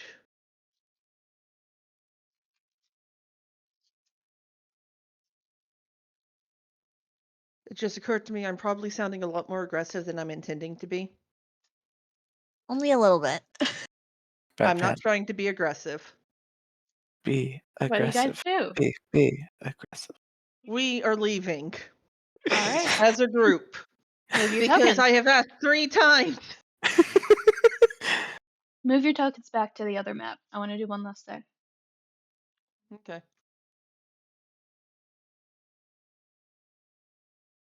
I'm in the void. Get out of the void. Hold on, I gotta zoom back out again. And even Yufi said, get your ass over here.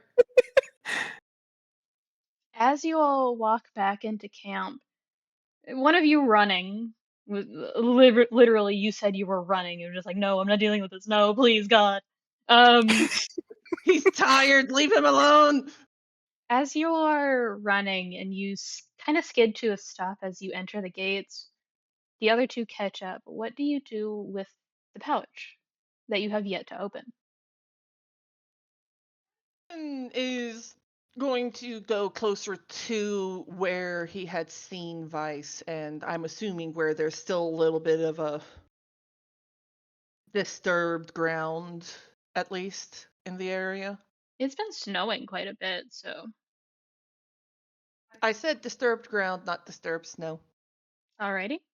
Then yes. But yeah, he goes over there and glances back at Jackie and Aurelia. It's just like, you guys want me to wait for you guys to get over here?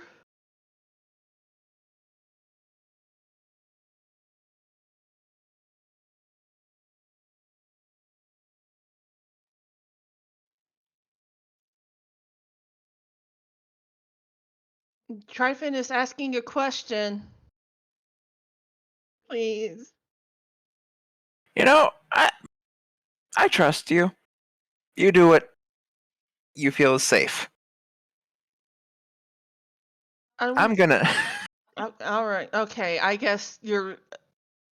I'm not going to question the fear at this point. It's less fear, more distrust. Even, well, there's always a possibility. As she's talking, Tryphon goes ahead and goes to open the pouch. You see a Wait. you see a small ordinary sapling and a small note tucked away in it. He takes the note to read it. It says in your mother tongue, "It's going to be okay."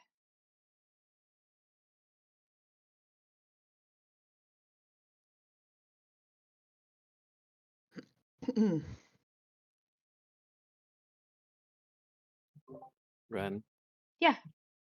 private notes, please.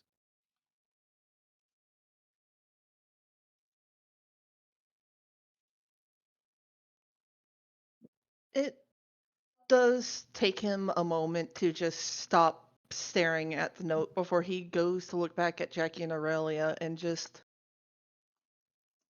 You guys think Rook is good to do something?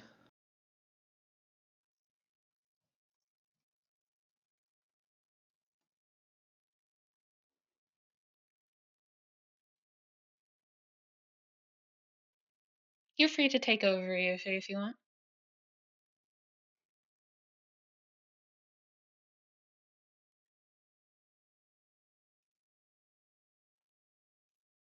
Tryphon, ask your question one more time. I apologize, I was updating the thing. No worries. Tryphon asks Jackie and Aurelia, just, do you guys think Rook's good to come out here? Only one way to Aurelia looks find at out. Jackie like, don't ask me. Well, yeah, I know. I'm mostly asking asking the person who's, I guess, is dating Rook. What's going on with you two? And actually, never mind. I'll ask later. Do you want all the details? No, go get No. Rook, please. Don't be sharing our business. I'm up. And you see, again, the most disheveled countryman walking out of a tent. As Rook comes out of the tent, he sees Tryphon standing where Vice had died. And the only things in his hands are a sapling and the note. Once again, for a reminder and for the general look of Rook, he is not shaved since Vice's death, so he's now has the scraggle beard. He looks like a sad, wet, unshaven kitten. He is currently walking on the snow barefoot, and he is wearing a pair of sweatpants with the hems rolled up to his knees. So it looks like he's wearing a puffy long shorts.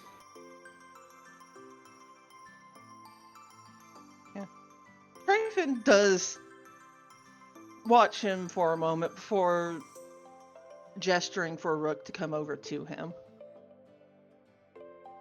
Just come here. All right. Give me a bit. What's up? As he stands on a big snow pile, now ankle deep in snow. Tryphon giving him the disappointed look of, seriously, whatever. And he takes the tree, the sapling, and the note and puts them in Rook's hand. Hands? Does he have his robot arm? Hand. He does not. Okay. Then he, at the very least, puts the sapling in Rook's hand. And just... Okay. This is a sapling. Yeah. And... well, I can't say we were told explicitly to plant it here, but... What were you It's- told? to go home to where she fell. The trees for Vice.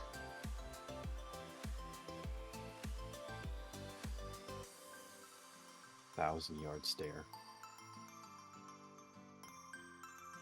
He doesn't respond.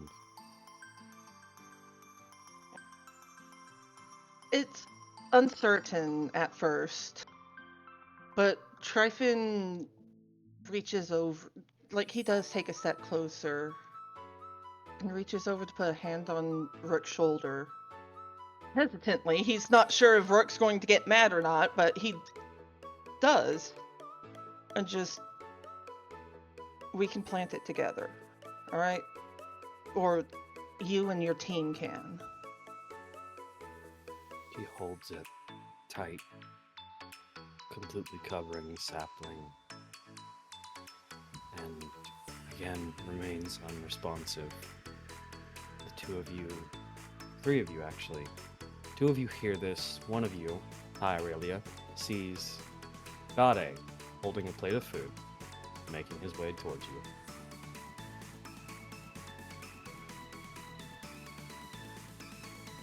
Tryphon does glance over at Gade. Just like, what's going on? I'm not gonna hit him. That's not Gade's voice. Just give me a minute. I'm still waking up, people. Ah. You're good. I'm not going to hit him. Tryphon does take a step to the side and let Gade come up. Gade. Gade is Gade. Immediately as Gade gets close, all three of you, Aurelia with advantage, roll me a perception check. Why does it really get advantage? Because Aurelia saw him first, thus had eyes on him longer. Okay.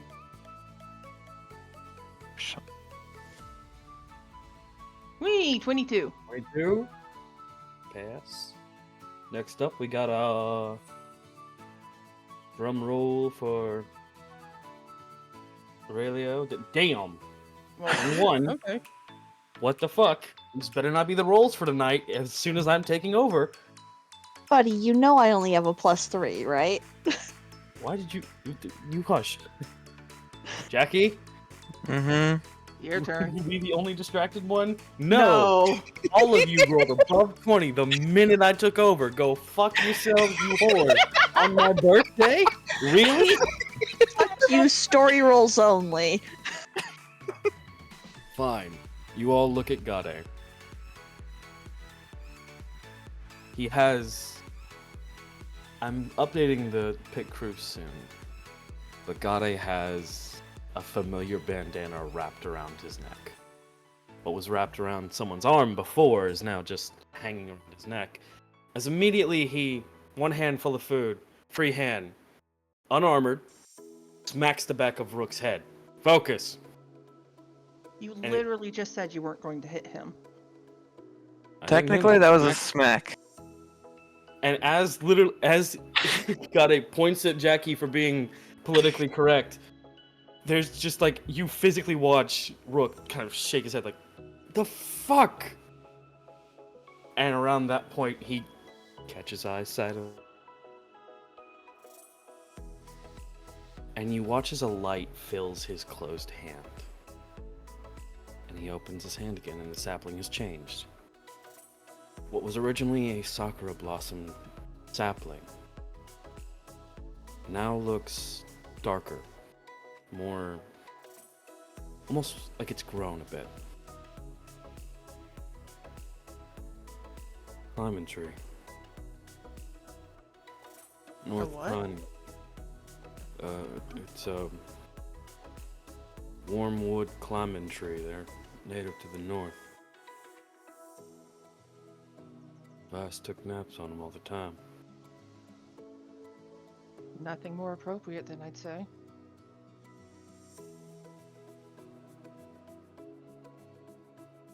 Where she fell or where she's buried. Which would you prefer? Which do you think she would prefer?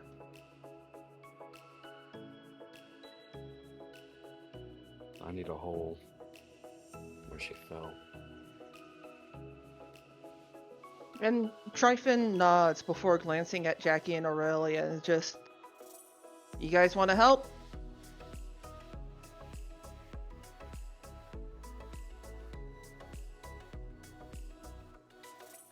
You are not wrong. My birthday is the 16th, but we celebrated either the 15th or the 14th because of how often it falls during the week that people are busy.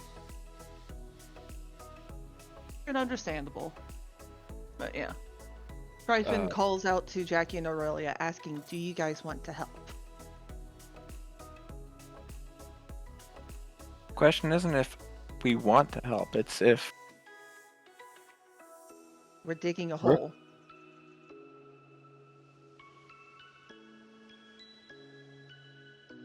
We'll do the actual planting.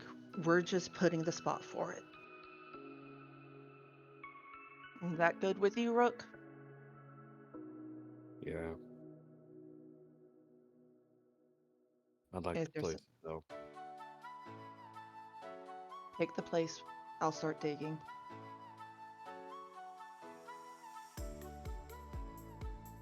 Someone go get his other arm. God, it finally pipes up. This is fresh, hot food, and it's burning my hand. I mean, yeah, that'd probably be a good idea. I don't know where the arm is. Probably in his tent. I'll go get it. Thanks, Aurelia. Thank you, Miss Aurelia. And there's just the mumble of, thank you. Get off the, you know what? Fuck it, you're fine there. Cat problems. Do do do. He's sitting on the statue. I still need to send Cherry and Ren. I just don't have money for the stamps. Yeah, that Stamps. stamps. Aurelia. Good No sir. check needed. Your passive is enough. You just see the arm underneath the couch.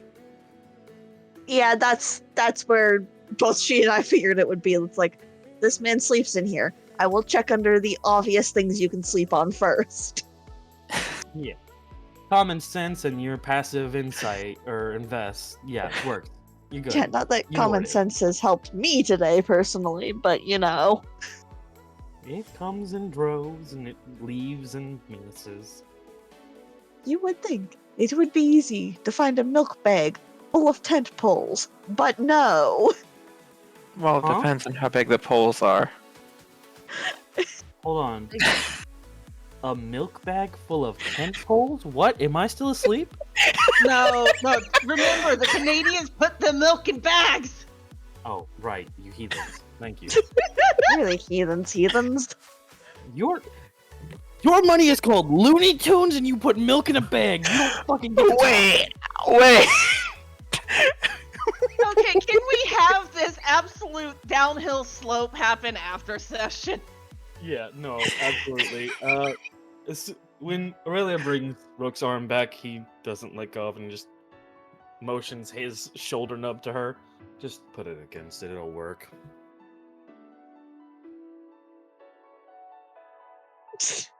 Gently applies arm to shoulder. Once Rook has his other arm, Tryphon does hold the note out for him to take. He takes it, doesn't read it, puts it in his shirtless pocket. I'll read that here in a second. Stand Yep. back. Takes a step back. What are you gonna do? Stand back. No. I'm not gonna do. You're gonna punch the fucking ground, aren't you? It's the best way to dig a hole. Or we could use actual tools, Rook. We don't have shovels here. I've checked. Seriously? Yes. They have hammers, they have hoes, and they have. Well, actually, we could use a hoe. I don't have that cantrip. Damn it. The cantrip hoe? I'm sorry?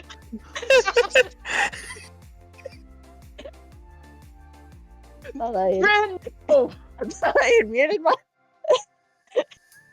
thought I had muted myself. No, I know much like control water, there's or create and destroy water, there was like wait, let me read. Mold earth cantrip, but I don't know it. could I technically use spiritual? Because could I technically use spiritual weapon to create a shovel? Okay, first of all, I will repeat what Gade said. Please listen this time. They have hammers, they have picks, they have a hoe. Yeah. Well, a hoe would work, actually. A hoe would work, yes. I would hope we had at least hoes, considering how I've been taking care of the wall for the last week. Well, Both Rook and Jackie get a hand over their mouth. Well, Jackie, Rook gets a plate of food pressed against his, like, in his general face area, but not, like, slammed into him. I've just got a, no, you don't get to say that. Tryphon just blinking and staring, just like, what? What'd I say? Hoes are another term for whores. I'm closing the door before they come in. I appreciate that. Too bad they No, don't it's not! Peanut gallery walking past my door, it's fine. What did the peanut gallery say?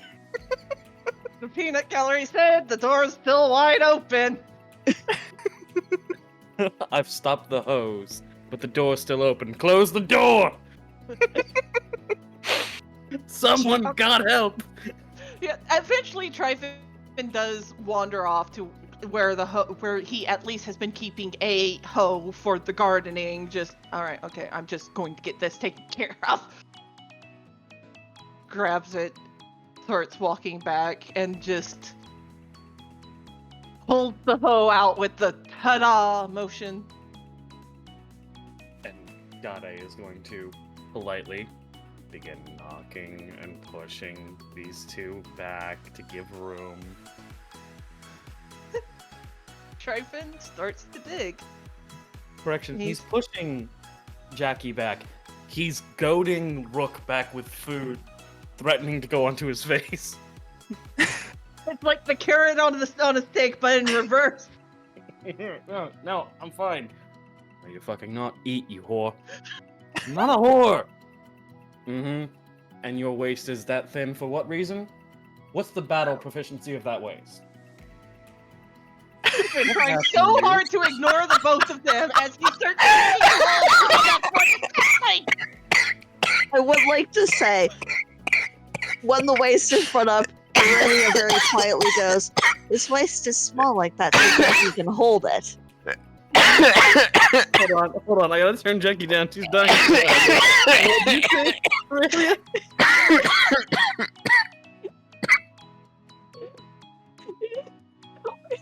Aurelia very quietly went, when the waist comments were brought up, she very quietly went, "Rook's waist is that small so that Jackie can hold it." So often, Tryphon is probably going to end up picking up a hoe full of snow just to chuck at the others. Just like, stop it! Ice wall. No. Be reasonable with me, please. No reason, only chaos. But eventually, Tryphon does dig a hole big enough and deep enough to put the sapling in it. And at that point, he does stop and take a step back, just like, alright.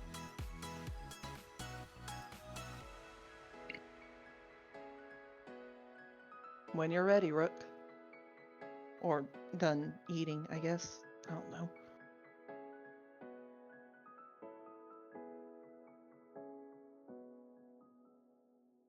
There's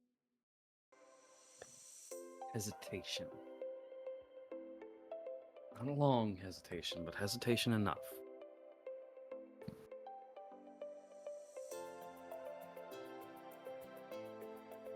Gade moves away. And Rook places the sapling down in the hole and doesn't ask for any help, just sort of grabs the dirt left, pulled up, and motions it back over, burying it himself. Tryphon doesn't stop him.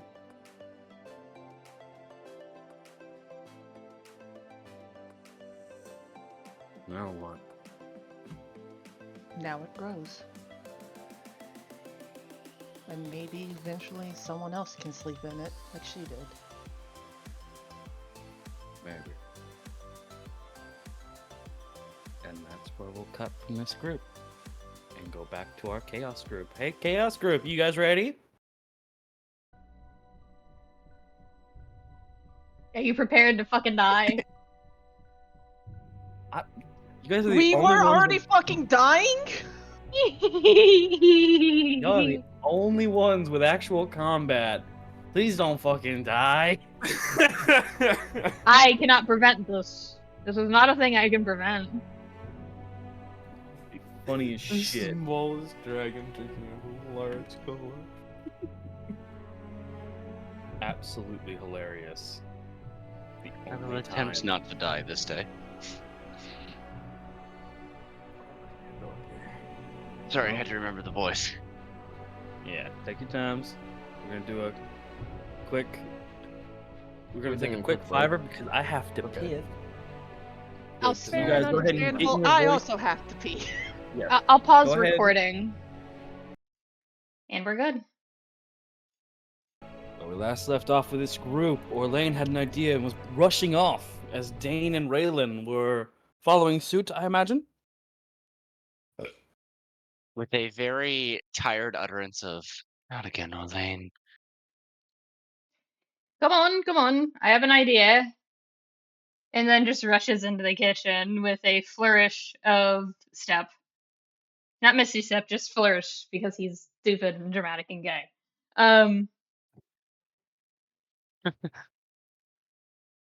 And he goes over to the cabinets and just opens them.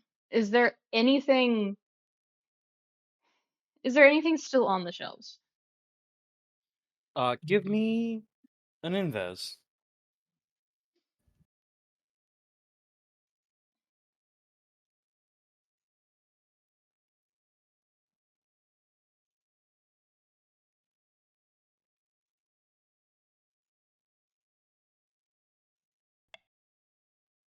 $15. What are you looking for specifically? Because what you do see is uh, a bit of moldy food, some bottles, and maybe a jar of jam or two. What kind of jam? Maple. So he's going to take the maple jam. He's going to take a couple of the bottles. Is there anything in the bottles? Whatever solid was in those bottles is now a liquid, but yes. Inbuilt poison damage, understood. Yes. Clever. So he's going to take the jam, which, by the way, anything with maple in it is considered flammable. You know what? My own mistake. Go for it. Yeah. So with that in mind, I think it's probably a small jar. Small jar, just for your sanity. Small jar, but with that, normal, clear maple is kept in here. Look. Yeah. The sticky. The gross. The sticky. Fermentation. Yeah. So small jar of that, and just like, good, yes, this is exactly what I was looking for. Yes, wonderful. Uh, Relyn, Jacqueline? uh, how averse are you to being near fire? It's quite unpleasant if my down were to catch, but I should be fine. It shouldn't, unless you are covered in what I have, and holds out the poison damage essentially to him. Poison damage and oil.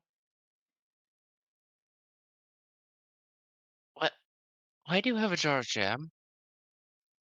Fun fact about this, I was told by some people that it's technically possible to catch this particular type of material on fire. It's a small bit, it should only catch in a certain area, but it'll work in a pinch. Her eyes kind of light up at that. I have gained a new respect for your genius, Orlain. Not genius, just arsonist. Grins. Is there a difference? A little bit.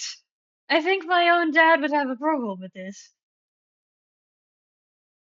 I've never met your dad. I don't care what he thinks. For the bit, this is not canon. For the bit, Derek goes, Mirror the changeling. Anyway. Please. The bird laugh that I just did. The bird laugh we heard. Dane We is should- just leaning against the doorway and shaking his head gently. We should take care of our skeleton problem in the other room. Yes, yes! Wonderful! I hadn't thought of that! Dane! Just the happy-go-lucky, like, grin. Dane, would you like to do something fun? What is it we are doing? I'm going to light a room on fire. I feel like he says that loud enough in an empty place that Derek is just like, excuse me? You want to light a room in a decaying, probably on its last stilts. I almost said monastery church. On fire? No, I'm going to use fire, which is cause and effect horrible for bones, on skeletons. Anything else is collateral damage and can be rebuilt. We happen to be the collateral? Anything that's left behind, I'll leave to you, Relyn. She smirks a little bit.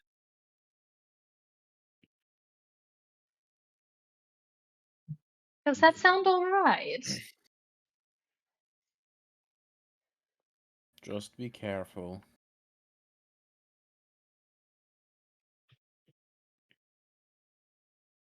Yes, careful is my middle name. Oh. This is the I feel like there's a deadpan stare just coming from Dein looking at Orlain. he doesn't want to talk about it. He just leaves the room. He's like, come on, and then So- rushes out. Dein reluctantly follows.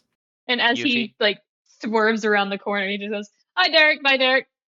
Meow. Is that maple? Oh no. Hey, Yufi. Yeah? Is this a door into an archway? Yes.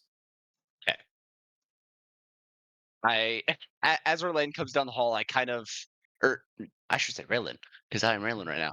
Relyn kind of like sticks her hand out and kind of like a whoa type gesture. Should we use my door kicking skills for a bit more tactical purpose? Yes, absolutely. Let's cause some chaos. And grins again. Lovely. Other side of the door, if you please. Alrighty. I would, first of all, checking, is the door locked? Go ahead and try it. I'm Oh, just you're gonna checking jiggle right the now? handle. I'm not, yeah.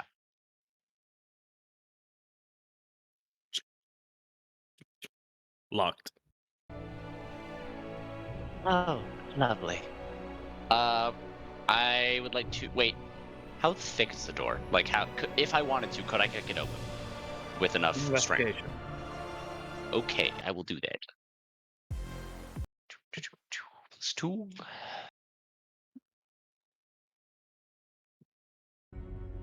Don't ask me how Relyn knows how to clear a room SWAT style, but... Ooh, 9. From a general look, trying to gather the thickness of the door, you're unsure.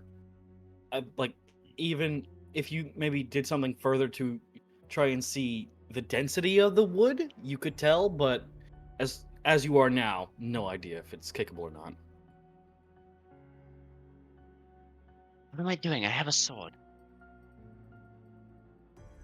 Can I attack the door? With your greatsword? Yes. Okay, important question. Do you go for the middle or do you go for a door? I go for wherever the handle is, because that is likely where the lock is. I'm trying to knock the handle off the door. Okay. So, okay.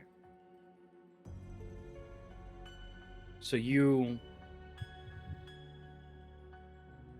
go ahead and give me a strength check, please. Sound good? Base strength. Wow, my strength is, like, surprisingly not great for barbarian. But 18 should hopefully do something. You have a +1. Yeah. My best stat's actually dex. I mean, I guess that's fair. Okay.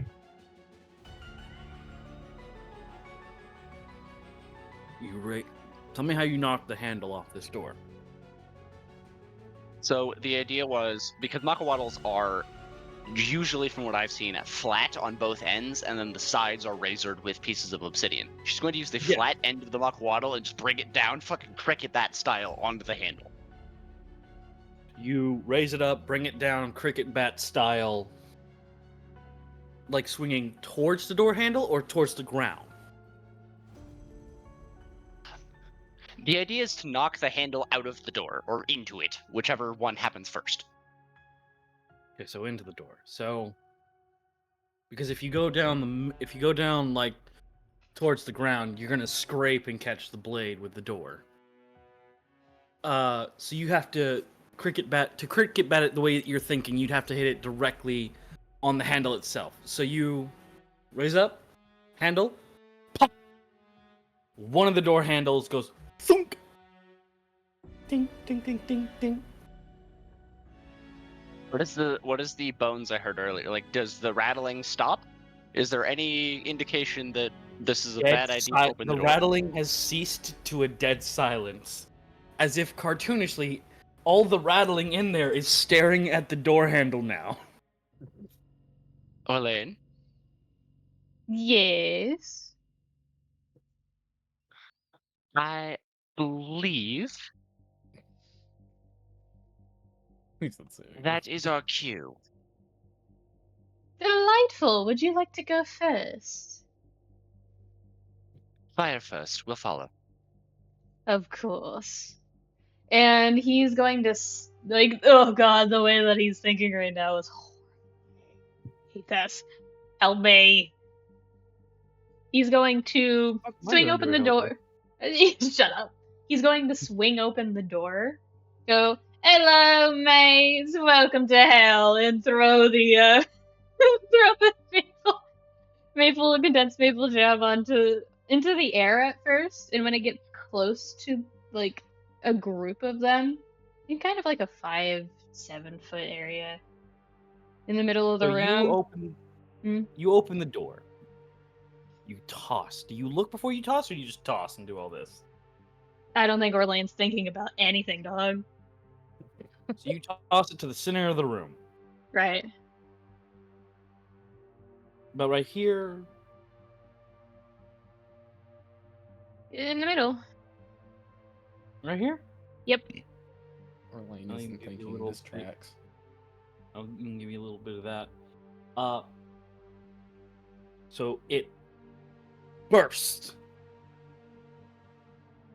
And as it comes down, you watch the fire rain on the centerpiece of the room. Oh no. There were no skeletons in the center of the room. So the idea that I had was actually to use Witch Bolt to electrocute anything within that immediate radius. Oh, then you see nothing. You just watch your rain down on nothing. And you hear the clatter. You see a skeletal hand kind of reaching towards the maple, armed with an axe, and its other one kind of going, and it pokes the maple. Hi, welcome to Maple. Wait for a Maple. second. Like he is Yes. literally charging his spell because he is trigger Right. happy at the moment. Orlain, this is the only confirmed that we can see. Let the others gather first. Ugh. You watch. So with that, do you listen to Relyn? Yes. Then you watch the skeleton go. Pick up a bony finger with little flesh-torn bits, bring it up to its mouth and go.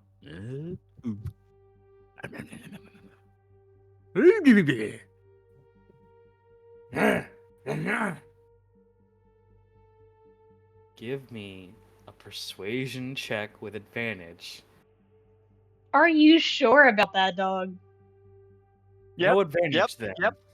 No. No advantage. Just go ahead. Roll your Damn it. persuasion check, because these skeletons are deaf. They can't hear anything. So your little greetings, darling, was not heard. All they saw was a shatter of maple onto the floor. Their favorite maple. This is the best case scenario. I love that. So, do I still get advantage because I'm goading you? No advantage, I'll say. But do give me persuasion. All right, the charisma caster 15. going for persuasion. I have a +7, by the way. You get one on I there. figured. You have 2 on there. that you can see. You hear other kind of back in the room further down, but you do have, from what you can see, 2 in there. Do you want to wait or do you want to electrify? Orlain is vibrating practically into the ground, Gmod style, but he will wait. Maybe don't stand in the doorway. If they see you, they might become hostile. We don't necessarily need that. So Slow turn. Invisible. Orlain is on the edge of getting into the back rooms. And literally just goes invisible because he's been standing still for the past 10, 12 seconds. You know what? That's Orlain, fair, actually. as you slow turn to Relyn, you just hear. Do you turn back to the noise? What was said? Your mic didn't pick it up. Yeah. Do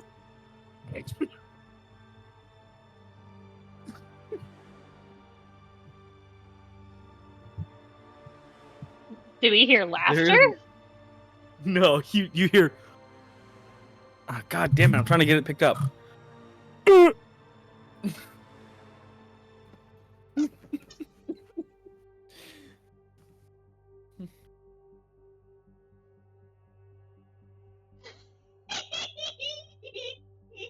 I love that we can hear again. We can hear Relena to it. No, motherfucker, my mic's been muted. Oh, that's just Orlain. That is That's just Orlain. Orlain. Wonderful. Help, God. Help. He's gonna go invisible, and like when that sound happens, he's gonna turn towards it, but not really move. As you turn towards it, if any of you know who this is, you have my approval now. But you do see a skeleton essentially doing a staring at you, and then sort of just like it was leaned over, and it's starting to kind of stand up to his attention. And it points at you, and the other one you see kind of leans over and goes,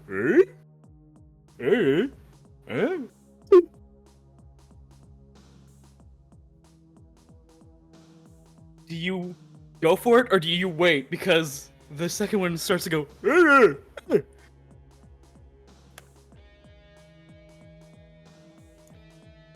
I feel like there's a reference here I should be getting, but I'm not. Oh God, I'll show you afterwards. Okay, Miss vibrating through the floor Gmod style. So, Dein is like not actively looking at what's going on. Instead of just looking at Relyn and seeing Orlain just poof out of thin air, except without the glitter this time. Not having the glitter cannon. You also No, they went invisible. They didn't Misty Step. Oh, right. Yeah. So Orlain is invisible. Yeah. Yeah. Yeah. You still have 2 skeletons looking at you, Orlain. Fuck it. Turns on invisible. He's done fucking around. Have a witch bolt at the ground. Be electrocuted, bitch. Fair enough. Okay. What's the damage for Witch Bolt? Currently 4d12. Go ahead and roll that and multiply it by 3. Stay home. Because Liquid you is hit 3 conductive. targets. One of them just barely. That is hilarious.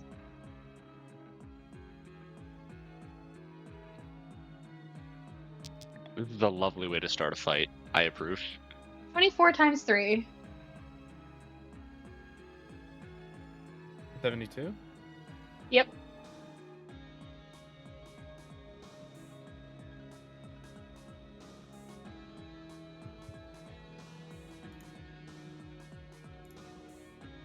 I recognize that puppet that you just put in muted, VC.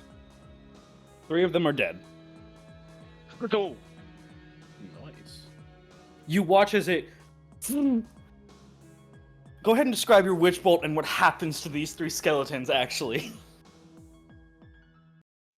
I think Orlain doesn't quite register that the thing he's using is electrical, and he uses it before he startles himself with the fear that he still has of electric and lightning and stuff like that.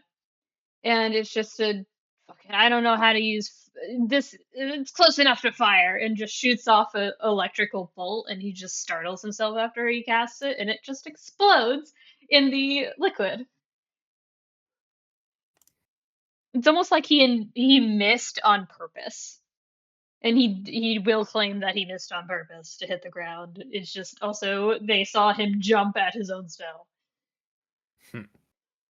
So, 2 of the 2 who are in the deep end of the maple, their bones char black, and then you just see one flop over into view, the jaw kind of into like a very derpy position. Mm-hmm.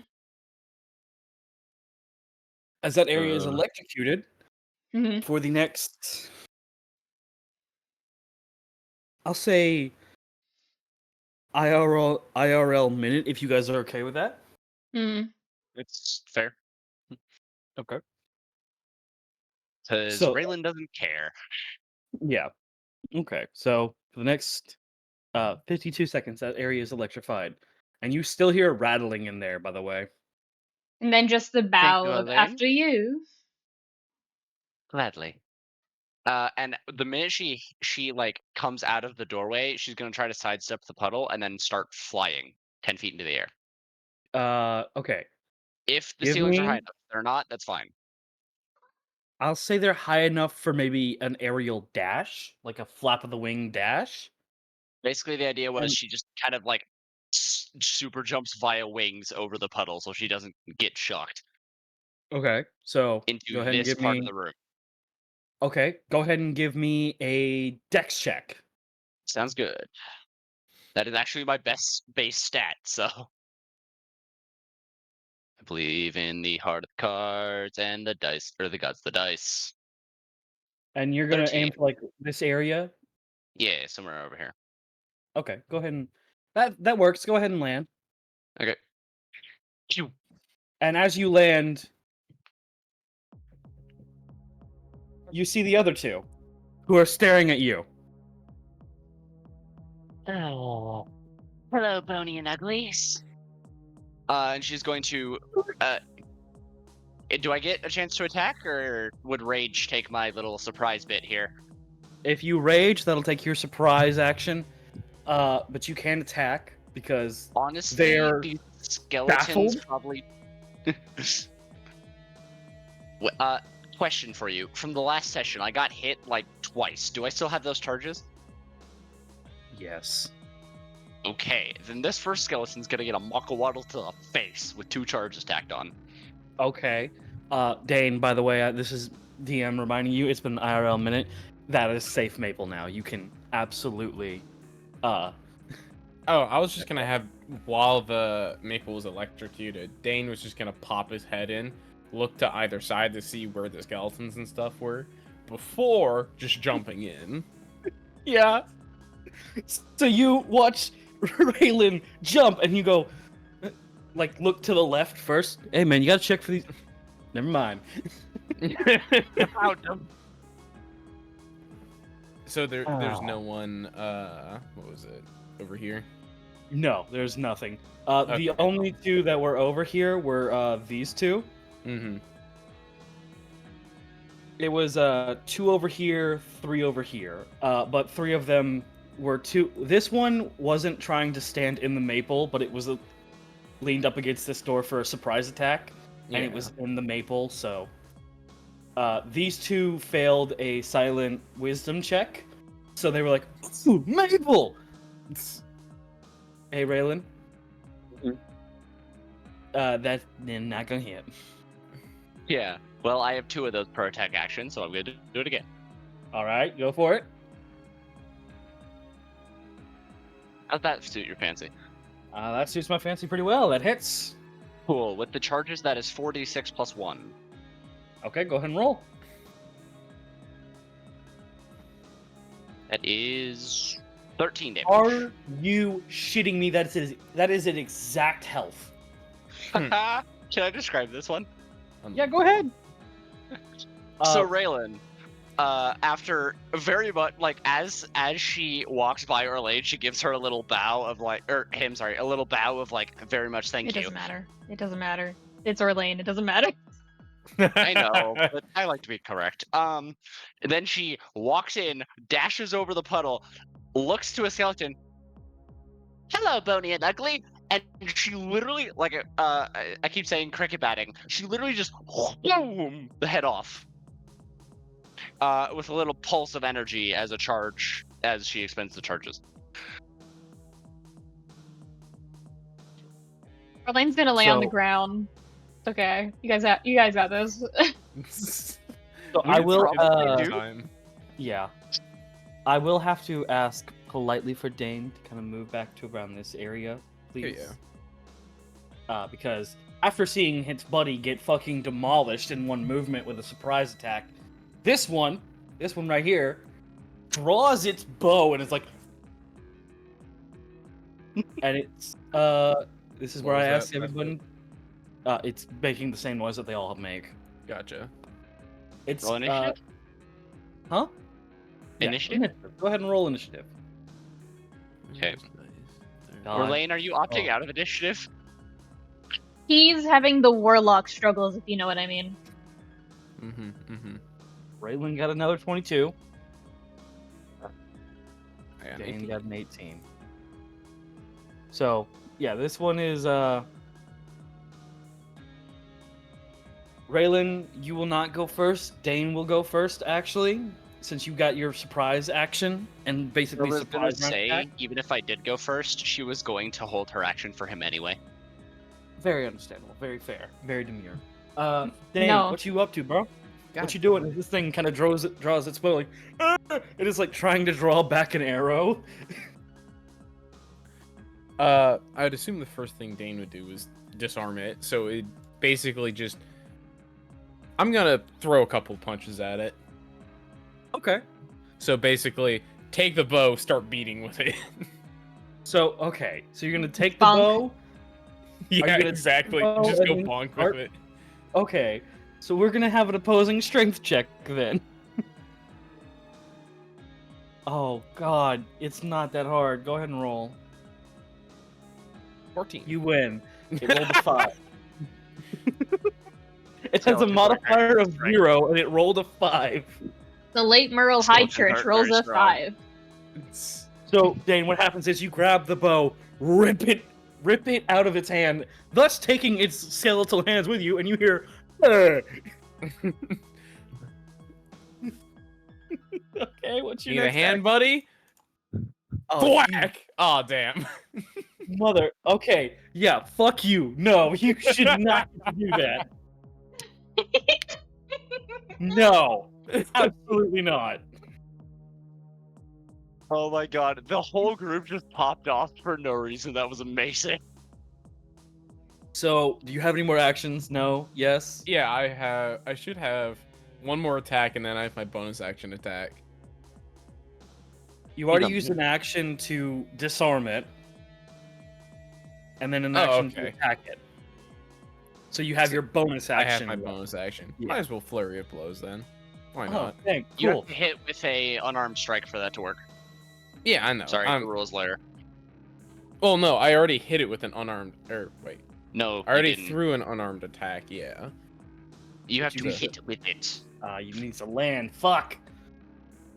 For this, I have because confidence. I don't want this to be Drogar, the fucking death Damn. skeleton. Doesn't hit. Yeah. Anything else? I think that's it. Yeah. Sorry, I didn't mean to stomp on your Cheerios. I just It pulls out a sword, a short sword, and it's going to try and attack you. No, it And- says immediately after you take the attack action on your turn. Not if I hit. Oh, really? Yeah. Oh shit, my bad. Nice. Okay, So cool. I can make one more misread the attack. rules. Okay, That is back to on you me, then. my friend. Not to rules lawyer back, but I wanted to check. Okay, 14.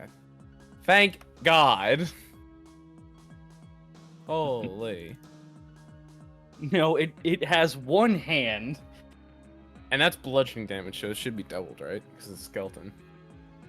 Oh, is skeleton weak? I Bludgeoning. don't think base vulnerable. D&D skeleton is. Yeah, they are. They are. Oh shit. Yeah. Huh. Because of their they're just bones. So Yeah, fair. Damage. So from go ahead these and- bludgeoning. So that'd be 16 damage total. how do you kill it? Take the bow, smash it over its head, and just the skull explodes.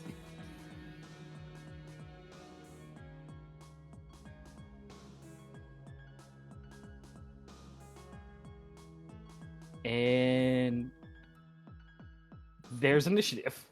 I see you, Ren. I don't know I what see you're what talking you're about. That was And you guys goddamn have officially- hilarious. You guys cleared this room. A difficult room, but you guys turned it into easy mode so much faster than I was ready for. Yes. 2 failed wisdom rolls on my silent IRL dice. Chaos. Whee! Blue magnets.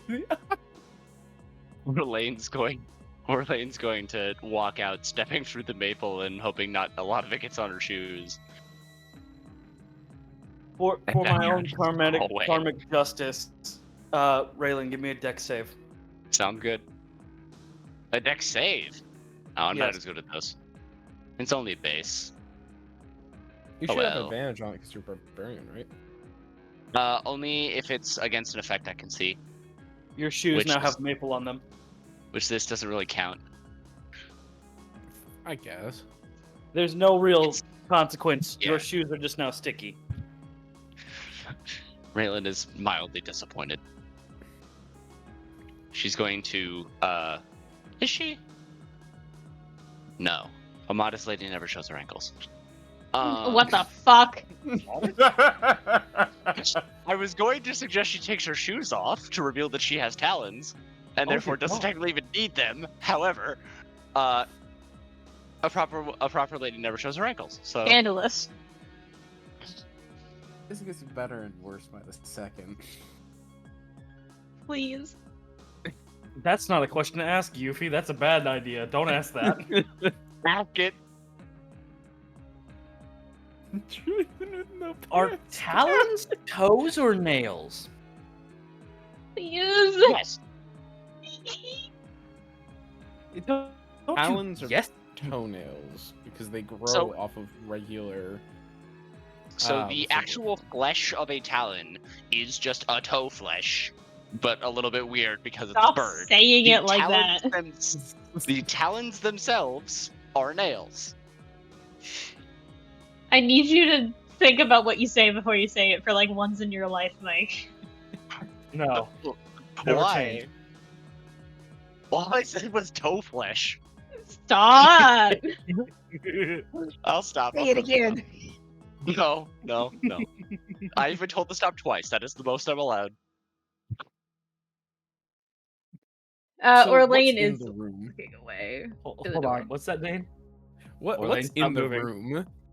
Because everyone just left. Dane's yeah. just left in the room to look at what's going on in there. Give me an investigation check because there was something in the center, God, but not no, an investigation check. I have to ask investigation because there was something cool in the center, but now it's drenched in fucking maple and electricity burn. Relyn went out to check Oh, Orlain fuck. because they noticed that they didn't enter combat and also jumped at their spell. So, Dane, you notice a bunch of cages, actually, like a bunch of cages. A couple jars, one big box, and you can't tell the context of any of what's in them. Like, you just know cage, cage, cage, jar, cage, cage, cage, jar, box. And then whatever the hell this was supposed to be is kind of seared and cracked beyond recognition. It's the same Did it vibes look as like a Bedger, box? Bedger. Oh, sorry. It was not whatever it was a part of the ground. Yeah, very much when you were saying that with the box, I very much got Bedger, mushroom.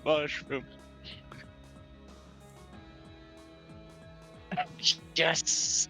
Yes. so Thank you, Jackie. Oh, it's that. Yeah. Okay. Well, I guess Dein is gonna look at the only thing that Damn you for he going finds around. interesting, which is the big fucking box. What's in that bitch? Give me a separate investigation check. This time, before that, how do you look into the box? Do you, because it's closed right now, Yeah. do you open it? Is it You- nailed shut? Yes. Uh, It is nailed shut, and you see a withered piece of paper on it. Kind of placed almost. It's very how long withered? paper, thin but long, placed in the direct center of the box, about right here. How withered's the paper? Withered with time, not with any destruction, is what I'll be clear on. Okay. But it is kind of collected with dust, mold, and everything else, the way that normal paper would wither away.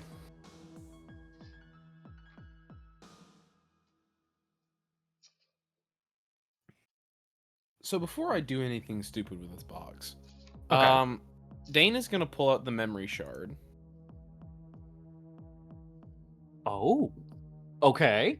And is going to set it up against, or at least where it reflects onto this middle thing right here. So you're trying to look back into the past of this middle object? Mhm. Okay. Give me a history check with advantage, please. Let's see. Do I have anything in that? I did. I have a +3 to that. Fuck yeah. That's that. As Come on. the shard begins, that's the first one.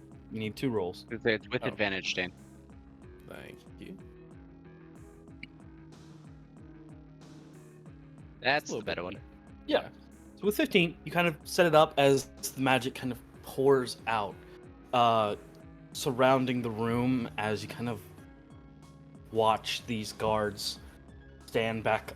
These skeletons kind of stand back up to before they were killed, and you kind of watch their time rewind almost until you see 2 young men and a young lady standing guard over the centerpiece. It looks like what was protruding from the ground was a placeholder. A stand of some sort for a holy relic. And from what you could see, it was a bell. Golden in nature with a wooden handle. Engravings, very sharp, very clear.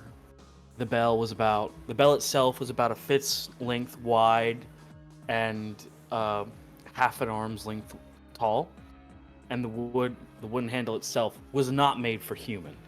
It was clearly made for a larger race, Goliath, maybe half giant, some sort of tall race, something that could grasp it in one hand and ring something that would basically be heard throughout villages, towns, bases. Kind of big ass bell. Yeah. And as you're kind of, watching it, looking at this thing kind of rewind in time, it feels familiar to you. Like I'm getting a sense of deja vu. A sense of deja vu, but also in the sense of if someone asked you the name of that bell, you could probably tell them. It's on the tip of your tongue. You simply need someone to ask, but you can't ask yourself.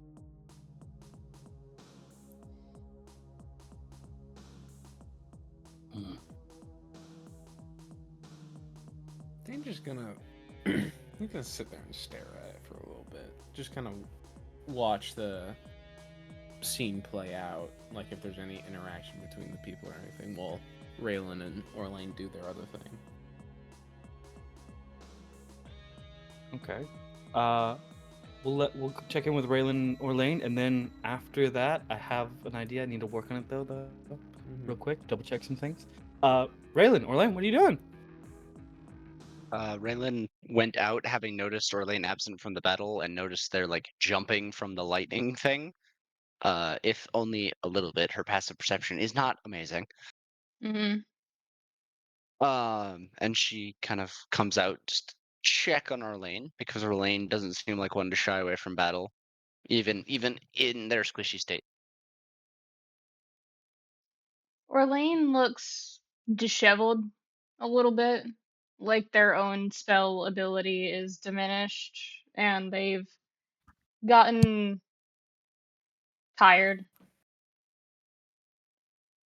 And like usually their hair is like perfect and in place, and their makeup is perfect, and all this, and it looks like their escapades recently in the cathedral in this chapel whatever they're in has worn the makeup, and their constant spell casting is wearing them down because they have said they don't know what they're doing, and they just open the door, and this is purely for flavor. Orlain does the thing that most ADHD people do when they're just walking and not paying attention to something having been moved in front of them, and just trips over fucking nothing and hits the ground and just lays there. Just, I'm done kind of energy.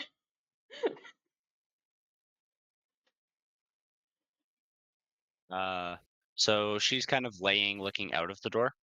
Mm-hmm. Okay. So what she sees in the corner for vision is kind of two sets of now very sticky shoes. Kind of enter her periphery. Mm-hmm. The flattened point of the Makawaddle kind of tapping the ground next to their head. Mm-hmm. And then Raylan's voice in a more concerned tone than I think she's ever shown to you, at least. Mm-hmm. Are you quite alright, Orlain? I'm tired. Just muffled from the ground.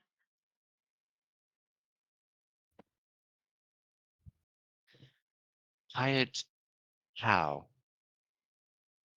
I have been doing a thing that I have only seen other people do when I have only had access to a spell that I was told was called Minor Illusion for most of my existence.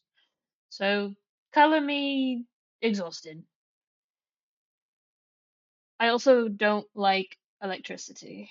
And I used some earlier, so I don't, you know.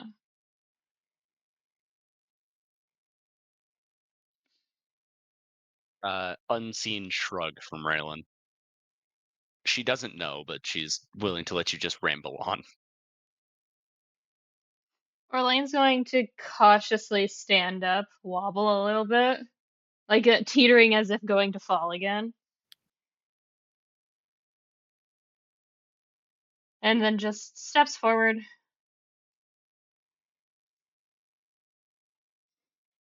Kind of does a little sniffle. Looks over at Derek. He looks like he's about to say something, and then just it's been deleted. It's gone. Not there anymore. What's wrong with you? Fucking stone grinding turn to once again face him. Sniff. I'm tired. Tired explains one of the things I see. What about the other?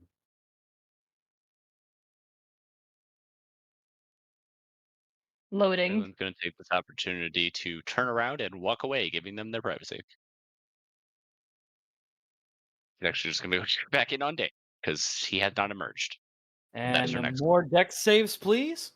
Because you walked right in the maple. Oh, this is going to be a thing, isn't it? Yeah. Dein went out of his way to avoid the maple. I even said, damn you. No. Eh, DC Relyn 15. doesn't care. Relyn All I'm doesn't care at imagining this is the point. Yeah. Oh, absolutely. as Relyn approaches, and then it just becomes slurp, slurp, slurp as the next time they go through it. It's like Yeah, pretty much. wet Velcro. It doesn't sound right. Help! Okay, No but help. Orlain. Orlain, you you okay. Get your act together. You have to play Derek, who Yeah. isn't phased by shit. No, hold on. I need to get in Derek. Derek, don't give a fuck. Don't give a fuck except for my kids. What happened? I think I'm out of spells. Take a break. Short rest specifically. What if I didn't? You got shit to do. I'll kill you. You can try. All And just right. kind of snort laugh.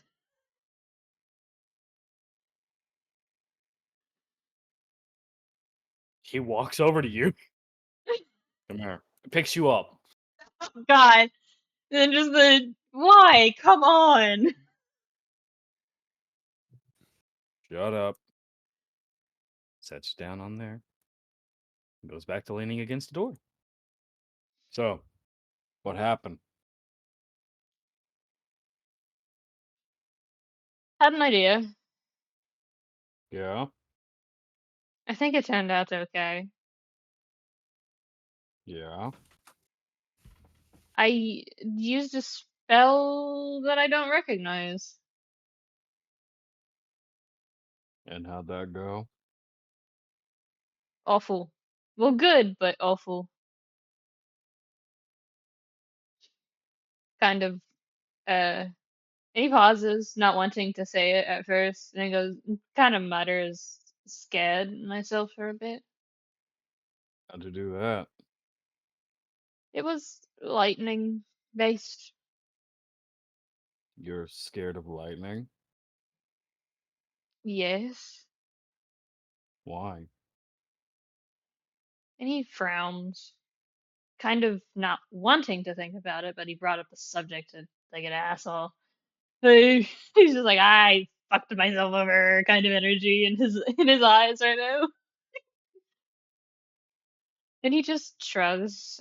We had an encounter with Drakarian in the lightning fields of Hellscape. And that was before I was dealing with the pain. Well, during that, actually. And it just made me freeze rather than run. Morik had to drag me out.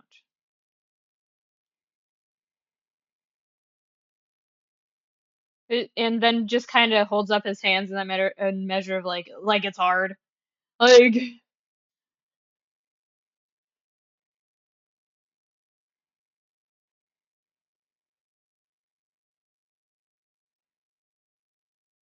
So, you froze up against lightning. yeah. Is that your weakness? I don't know.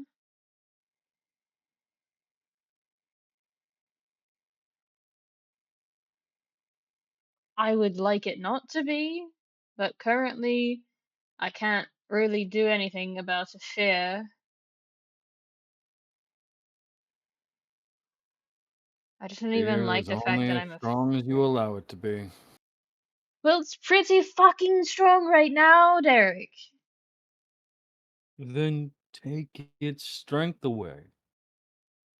Confront any electricity. It's not like It's gonna fight back. 1,000-yard stare. Caracal is not electricity.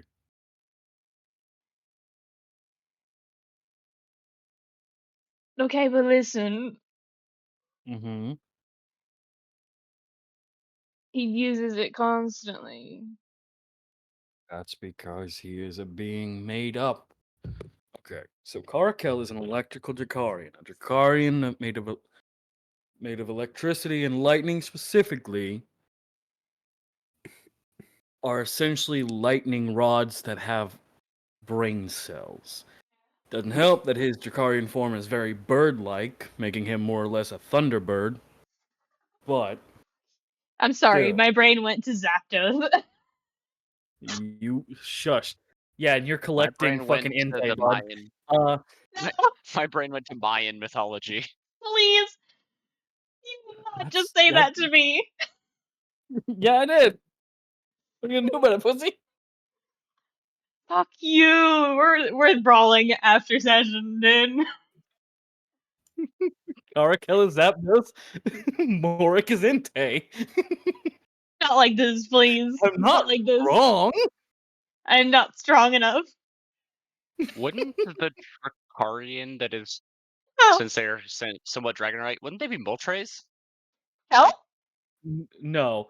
One of Entei's things is that sometimes his roars would summon volcanoes, make them erupt. And Morik is a giant gorilla's, like very gorilla stated Jakarian Girl. form. Girl, help me. Oh, so Darmanitan. Help. Oh shit! So much worse. Thanks. Oh, God. Moving on. Moving on. Yeah.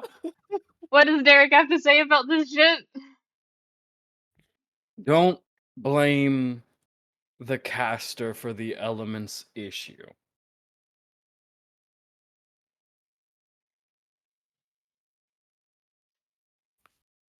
It's easier.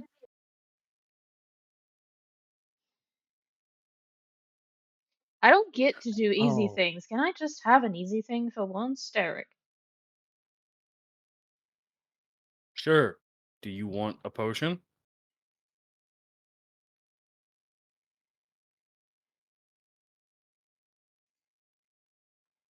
And Why? he holds a potion out to you. Do you want a potion? Sure. And kind of awkwardly reaches out for it. He hands you the potion. There's your easy. Does it feel better?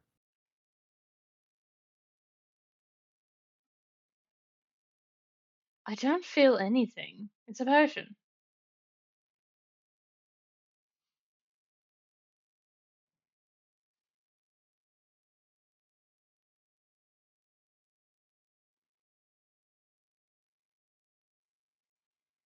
Quick interjected. So now it would work a lot better if Derek had somehow injured Orlain before this, because I don't think Orlain has been injured yet. I know. But that's not the point of Derek's thing. Orlain Enough. wants something easy. And something easy. Derek gave him something easy, taking a potion from him. And Orlain's stupid. We've established this. Has the brain cell, does not use it. I asked if you wanted a potion. You agreed. I handed you the potion. That's easy. There were no twist, the potion's your brother. Twist, the potion is your mom. Nothing like that. No issues. That's easy. Does that feel better? I don't feel anything. What's the point here? Easy doesn't have a feeling. If things were easy, they'd have no gain. I gained a potion. And grins. I will throw you. You weigh nothing to me. I weigh nothing Or I to can make this so everybody. much worse. Okay, so we need to make this worse. You want to talk about Morik, my son? Yeah, what? What? What about it? What am I? What's what am I doing? Just the like breakdown of like I don't know what's happening. Damn.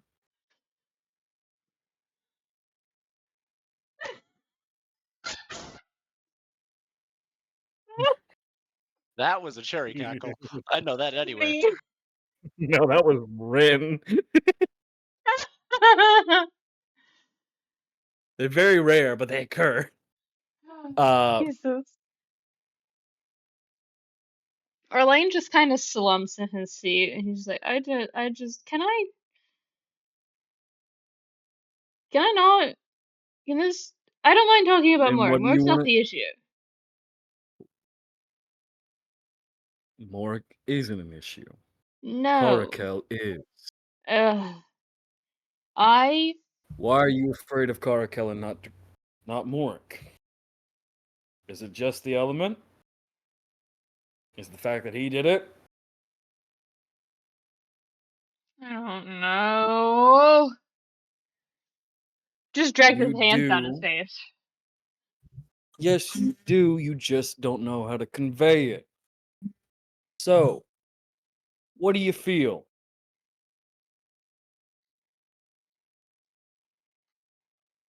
I hope it sucks what you're going through, Derek.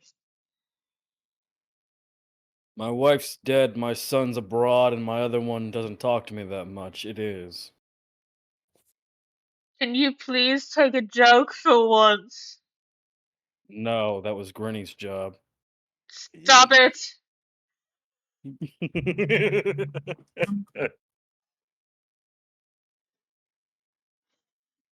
Orlain's going fucking through it talking to Derek.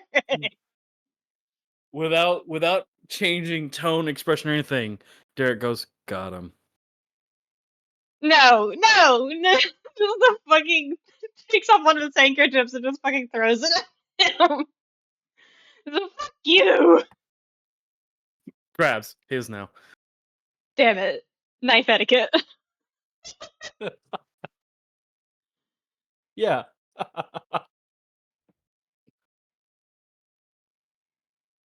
He just rubs at his face a little bit after setting the potion aside.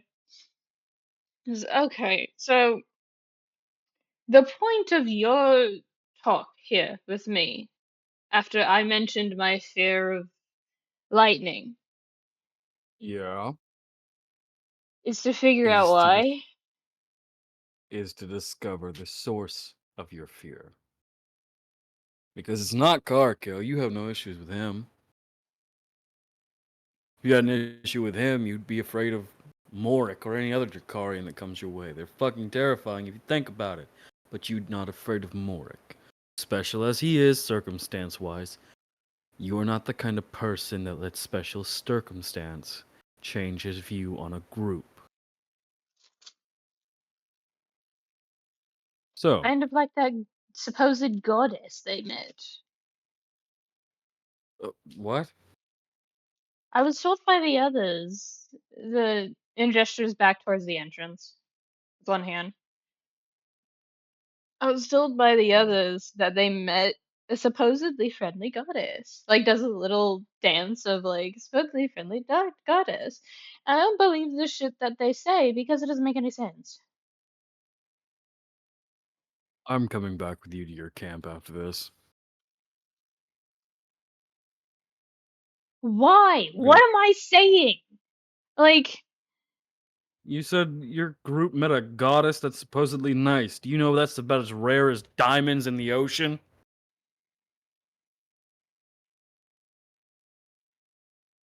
I don't You know why know. is that rare? Because diamonds don't grow in the ocean. They add. I wouldn't know, now would I? Tentative point. Don't ruin my analogy with your logic. Take it. Face No. value. No.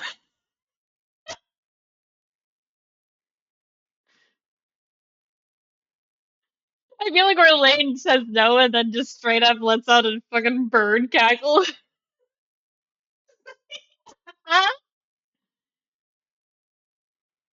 Loud enough for those two chuckle fucks to hear it. I'm glad the gods are evil. It explains your chaotic ass. Okay.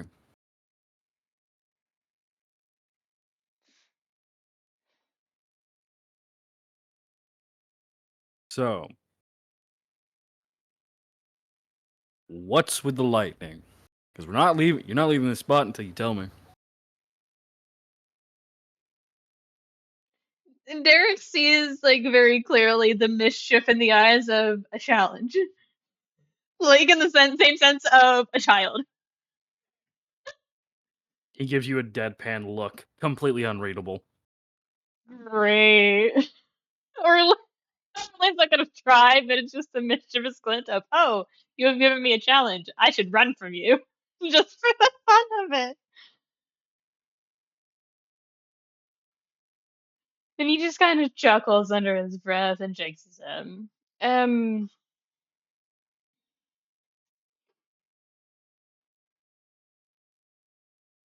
it started with Izanami. Izanani? Yes. Who's that? My commander's girlfriend? Yes. The one who's your dad? Yeah. Alright. So is this gonna turn into like a mommy issues thing? What is. I don't know. I don't give a shit anymore. Like, I have. Just stares off into the distance for a second and then comes back. Like, he looks. I want you to understand this. It's the ADHD moment of, like, squirrel.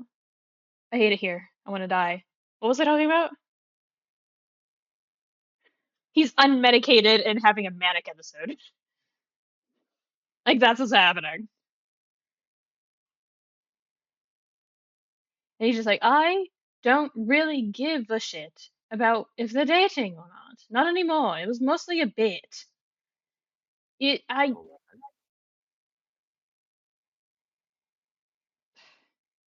She sucks. Emotionally. She's fine for training and sparring and being around physically, Pasha and all that. I don't give a shit. It's not my deal. I don't know what's going on with him. And as long as she's making him happy, I don't give a shit. Just and he kind of makes a gesture of like trying to find the words and actually physically grab them, and he's just like, yeah, kind of energy.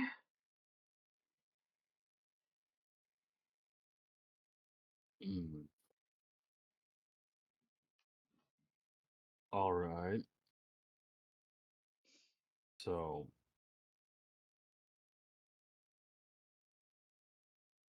she's not good at talking, but she's good at fighting, Yes. good at training. Yes. Alright. So Her blood electrocutes things. rewind. Her blood does what? Her blood electrocutes things. Is that Like a that. her thing or is that just her weapon? I don't know, but it hurts. Like he says it exactly like that. Well, yeah, no shit. It's a conductive material being charged on its own. Of course, it's gonna. I don't even know because I can. It's I. Derek, I'm so tired. Shit keeps happening. Shit keeps happening, and he kind of She keep. sniffles a little bit. Okay, how does she keep happening? It keep.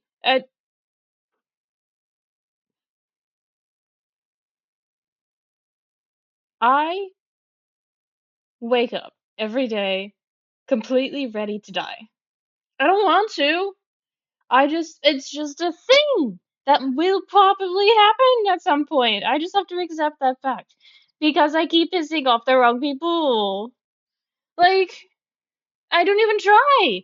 It's just a habit. People don't like me. That's a lie. That's a lie. I can understand that. People do like me. It's just, You got it.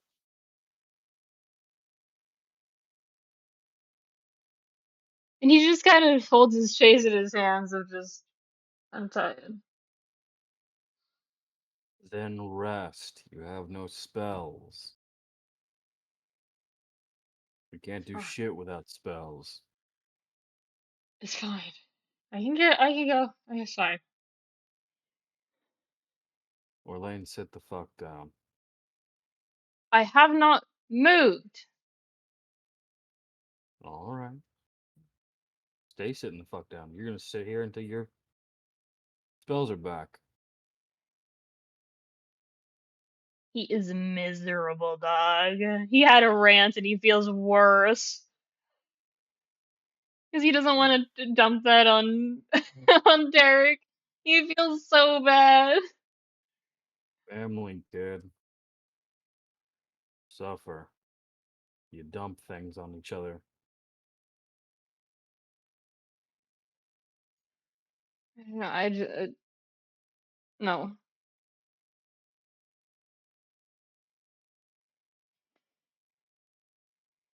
It's not even a.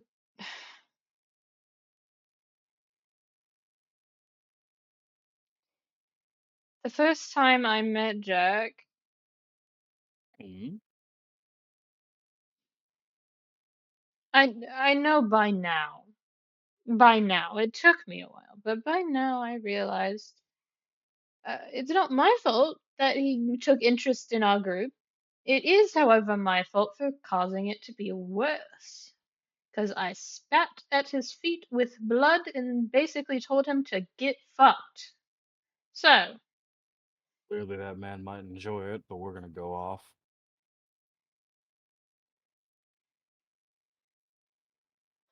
and then he proceeded to wow one of my new teammates. You remember Tonros, yes? Good guy, yeah. He threatened to snap my neck if I stopped being funny. Horrifying.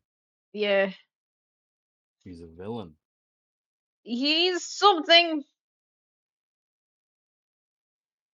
Yeah, a villain. I, I don't see it. Like,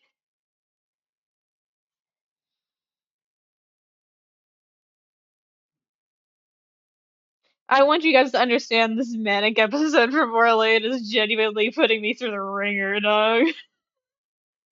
He is going through it. Okay. So, you don't see how Jack is a villain. He's Why? he- he- What has he done that is not villainous? My li- bias aside, tell me.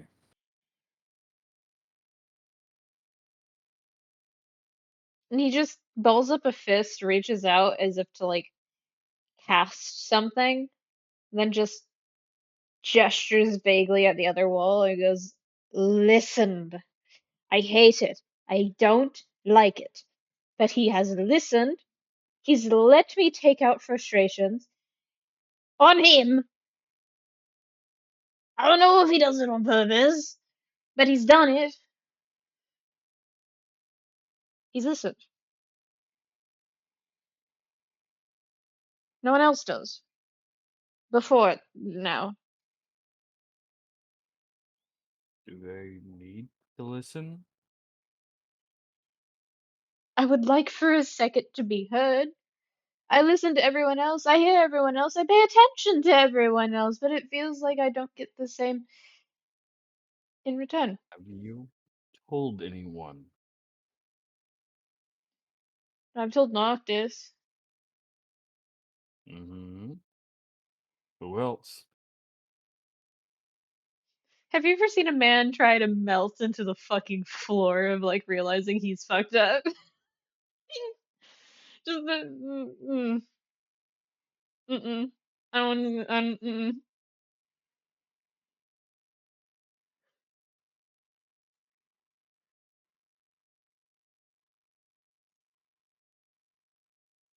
So, gonna guess.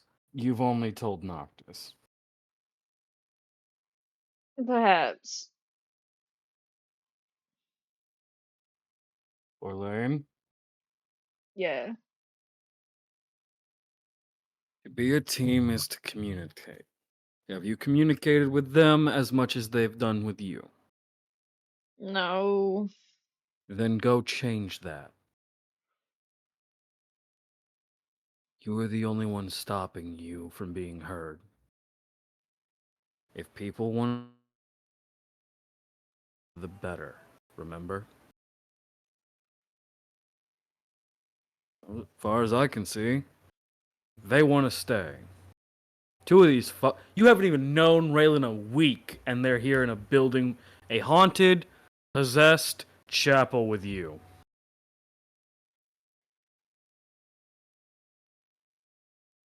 Yeah. Dein is like Tonros 2.0, which is a rude thing to remark, but I haven't known them long enough to know their own personality.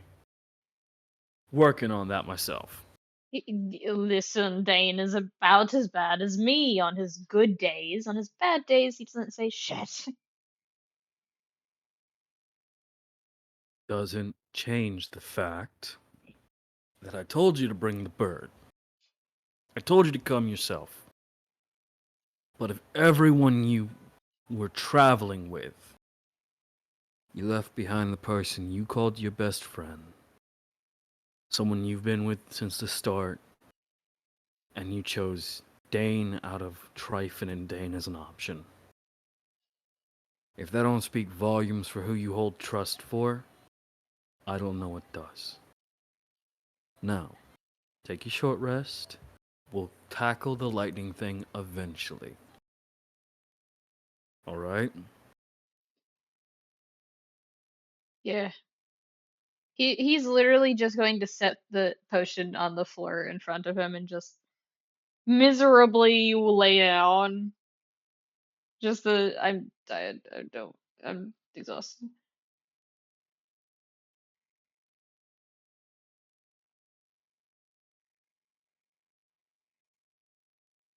This seems like a good place to end session. Yes, but first I do want to do a thing. Dein and Relyn, Yes. Mhm. Okay. Good. as you watch. Dein, have you put down the thing yet? The memory shard? Yeah. By this point, Dane is just kind of staring at the memory and watching it, like As you very continue intently. watching it, you watch as time continues itself, kind of moving at a normal pace now. Well, normal for a fast forward pace, I'll Mhm. say. Like 1.5 times. Closer to 2. Okay. As you do see these souls get older, you see a hooded figure walk towards the bell, standing in the same place for 3 days. They feel familiar to you. And you watch as a drow man walks up. Young child at the time, but kind of walks up, nudges, small talk. The hooded man leaves, but the drow stays, staring at the bell. As time continues, the sped up point keeps one constant. The drow does not leave the bell for long. Until it begins to kind of slow down, coming closer to a relative point. See the drow staring at the bell at one moment. The bell gone and the drow no longer there. Knights strewn about. Do you pause it there?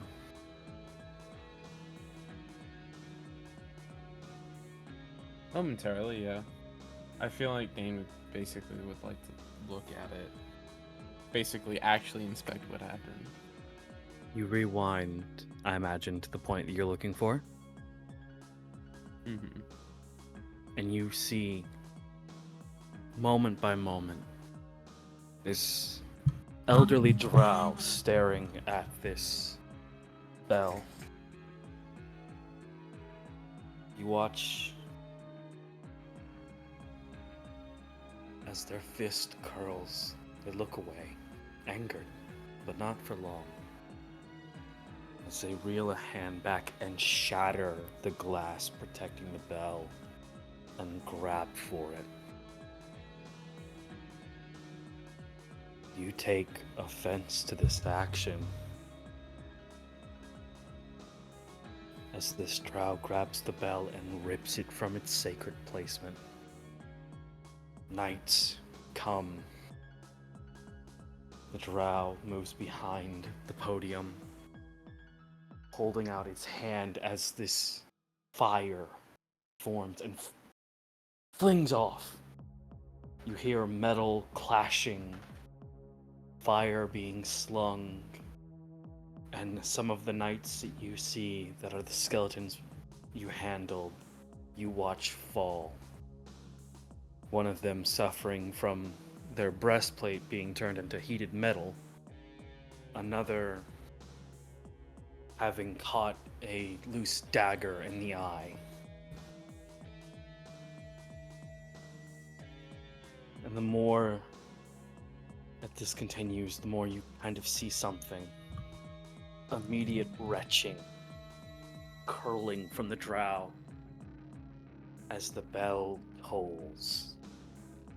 You cannot hear it, you do watch as the building itself shakes with every toll of the bell. This collected drow begins to mutate. They're back puffing.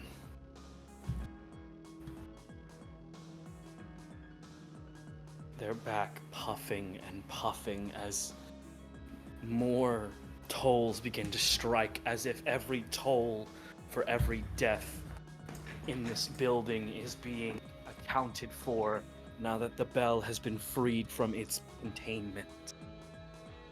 And each toll changes this drow until this monster of a former man begins to drag themselves out of your view, moving to the hallway. Do you follow them with the shard? I thought the shard could only be used in a single place. Ooh, I did say that, my bad. Then Like, not to rules lawyer, I just... No, you're like... fine. I will ask for this moment in time for dramaticism's sake. Would you like it to be moved, almost? Or rather, move yourself to kind of see if there's another view you can catch? For the moment, yeah. What's that? For the moment, yeah.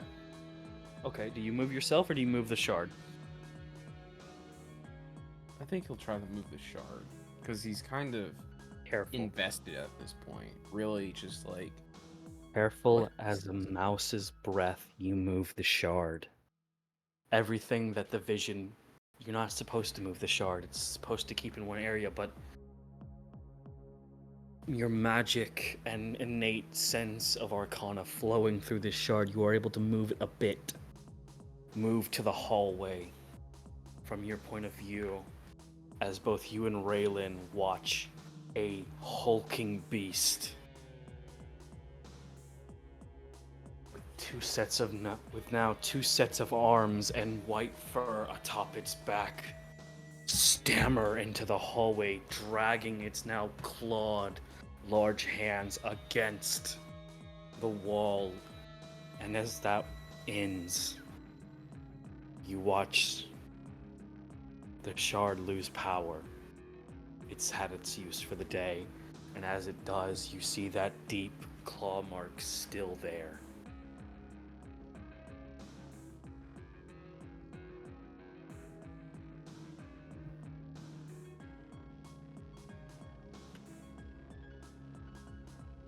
Dain's just gonna pick up the shard and put it in his back pocket, or back pouch again. You do. Put it back in your back pouch. And you get this sense. Give me a religion check with advantage, please. Gladly. I should have a +3 to that. Where is it? Dude.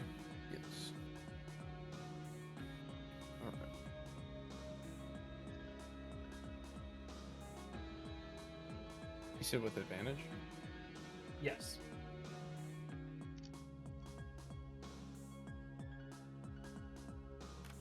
14. Much better than the With a 14, it's not. You can't assume for certain this is true, but you have this gut feeling. The bell survived. You have no proof of this, no way to say that it's true, but you just. Almost as if it's a desire to be true. The bell survived. And that's what we're going to call it today.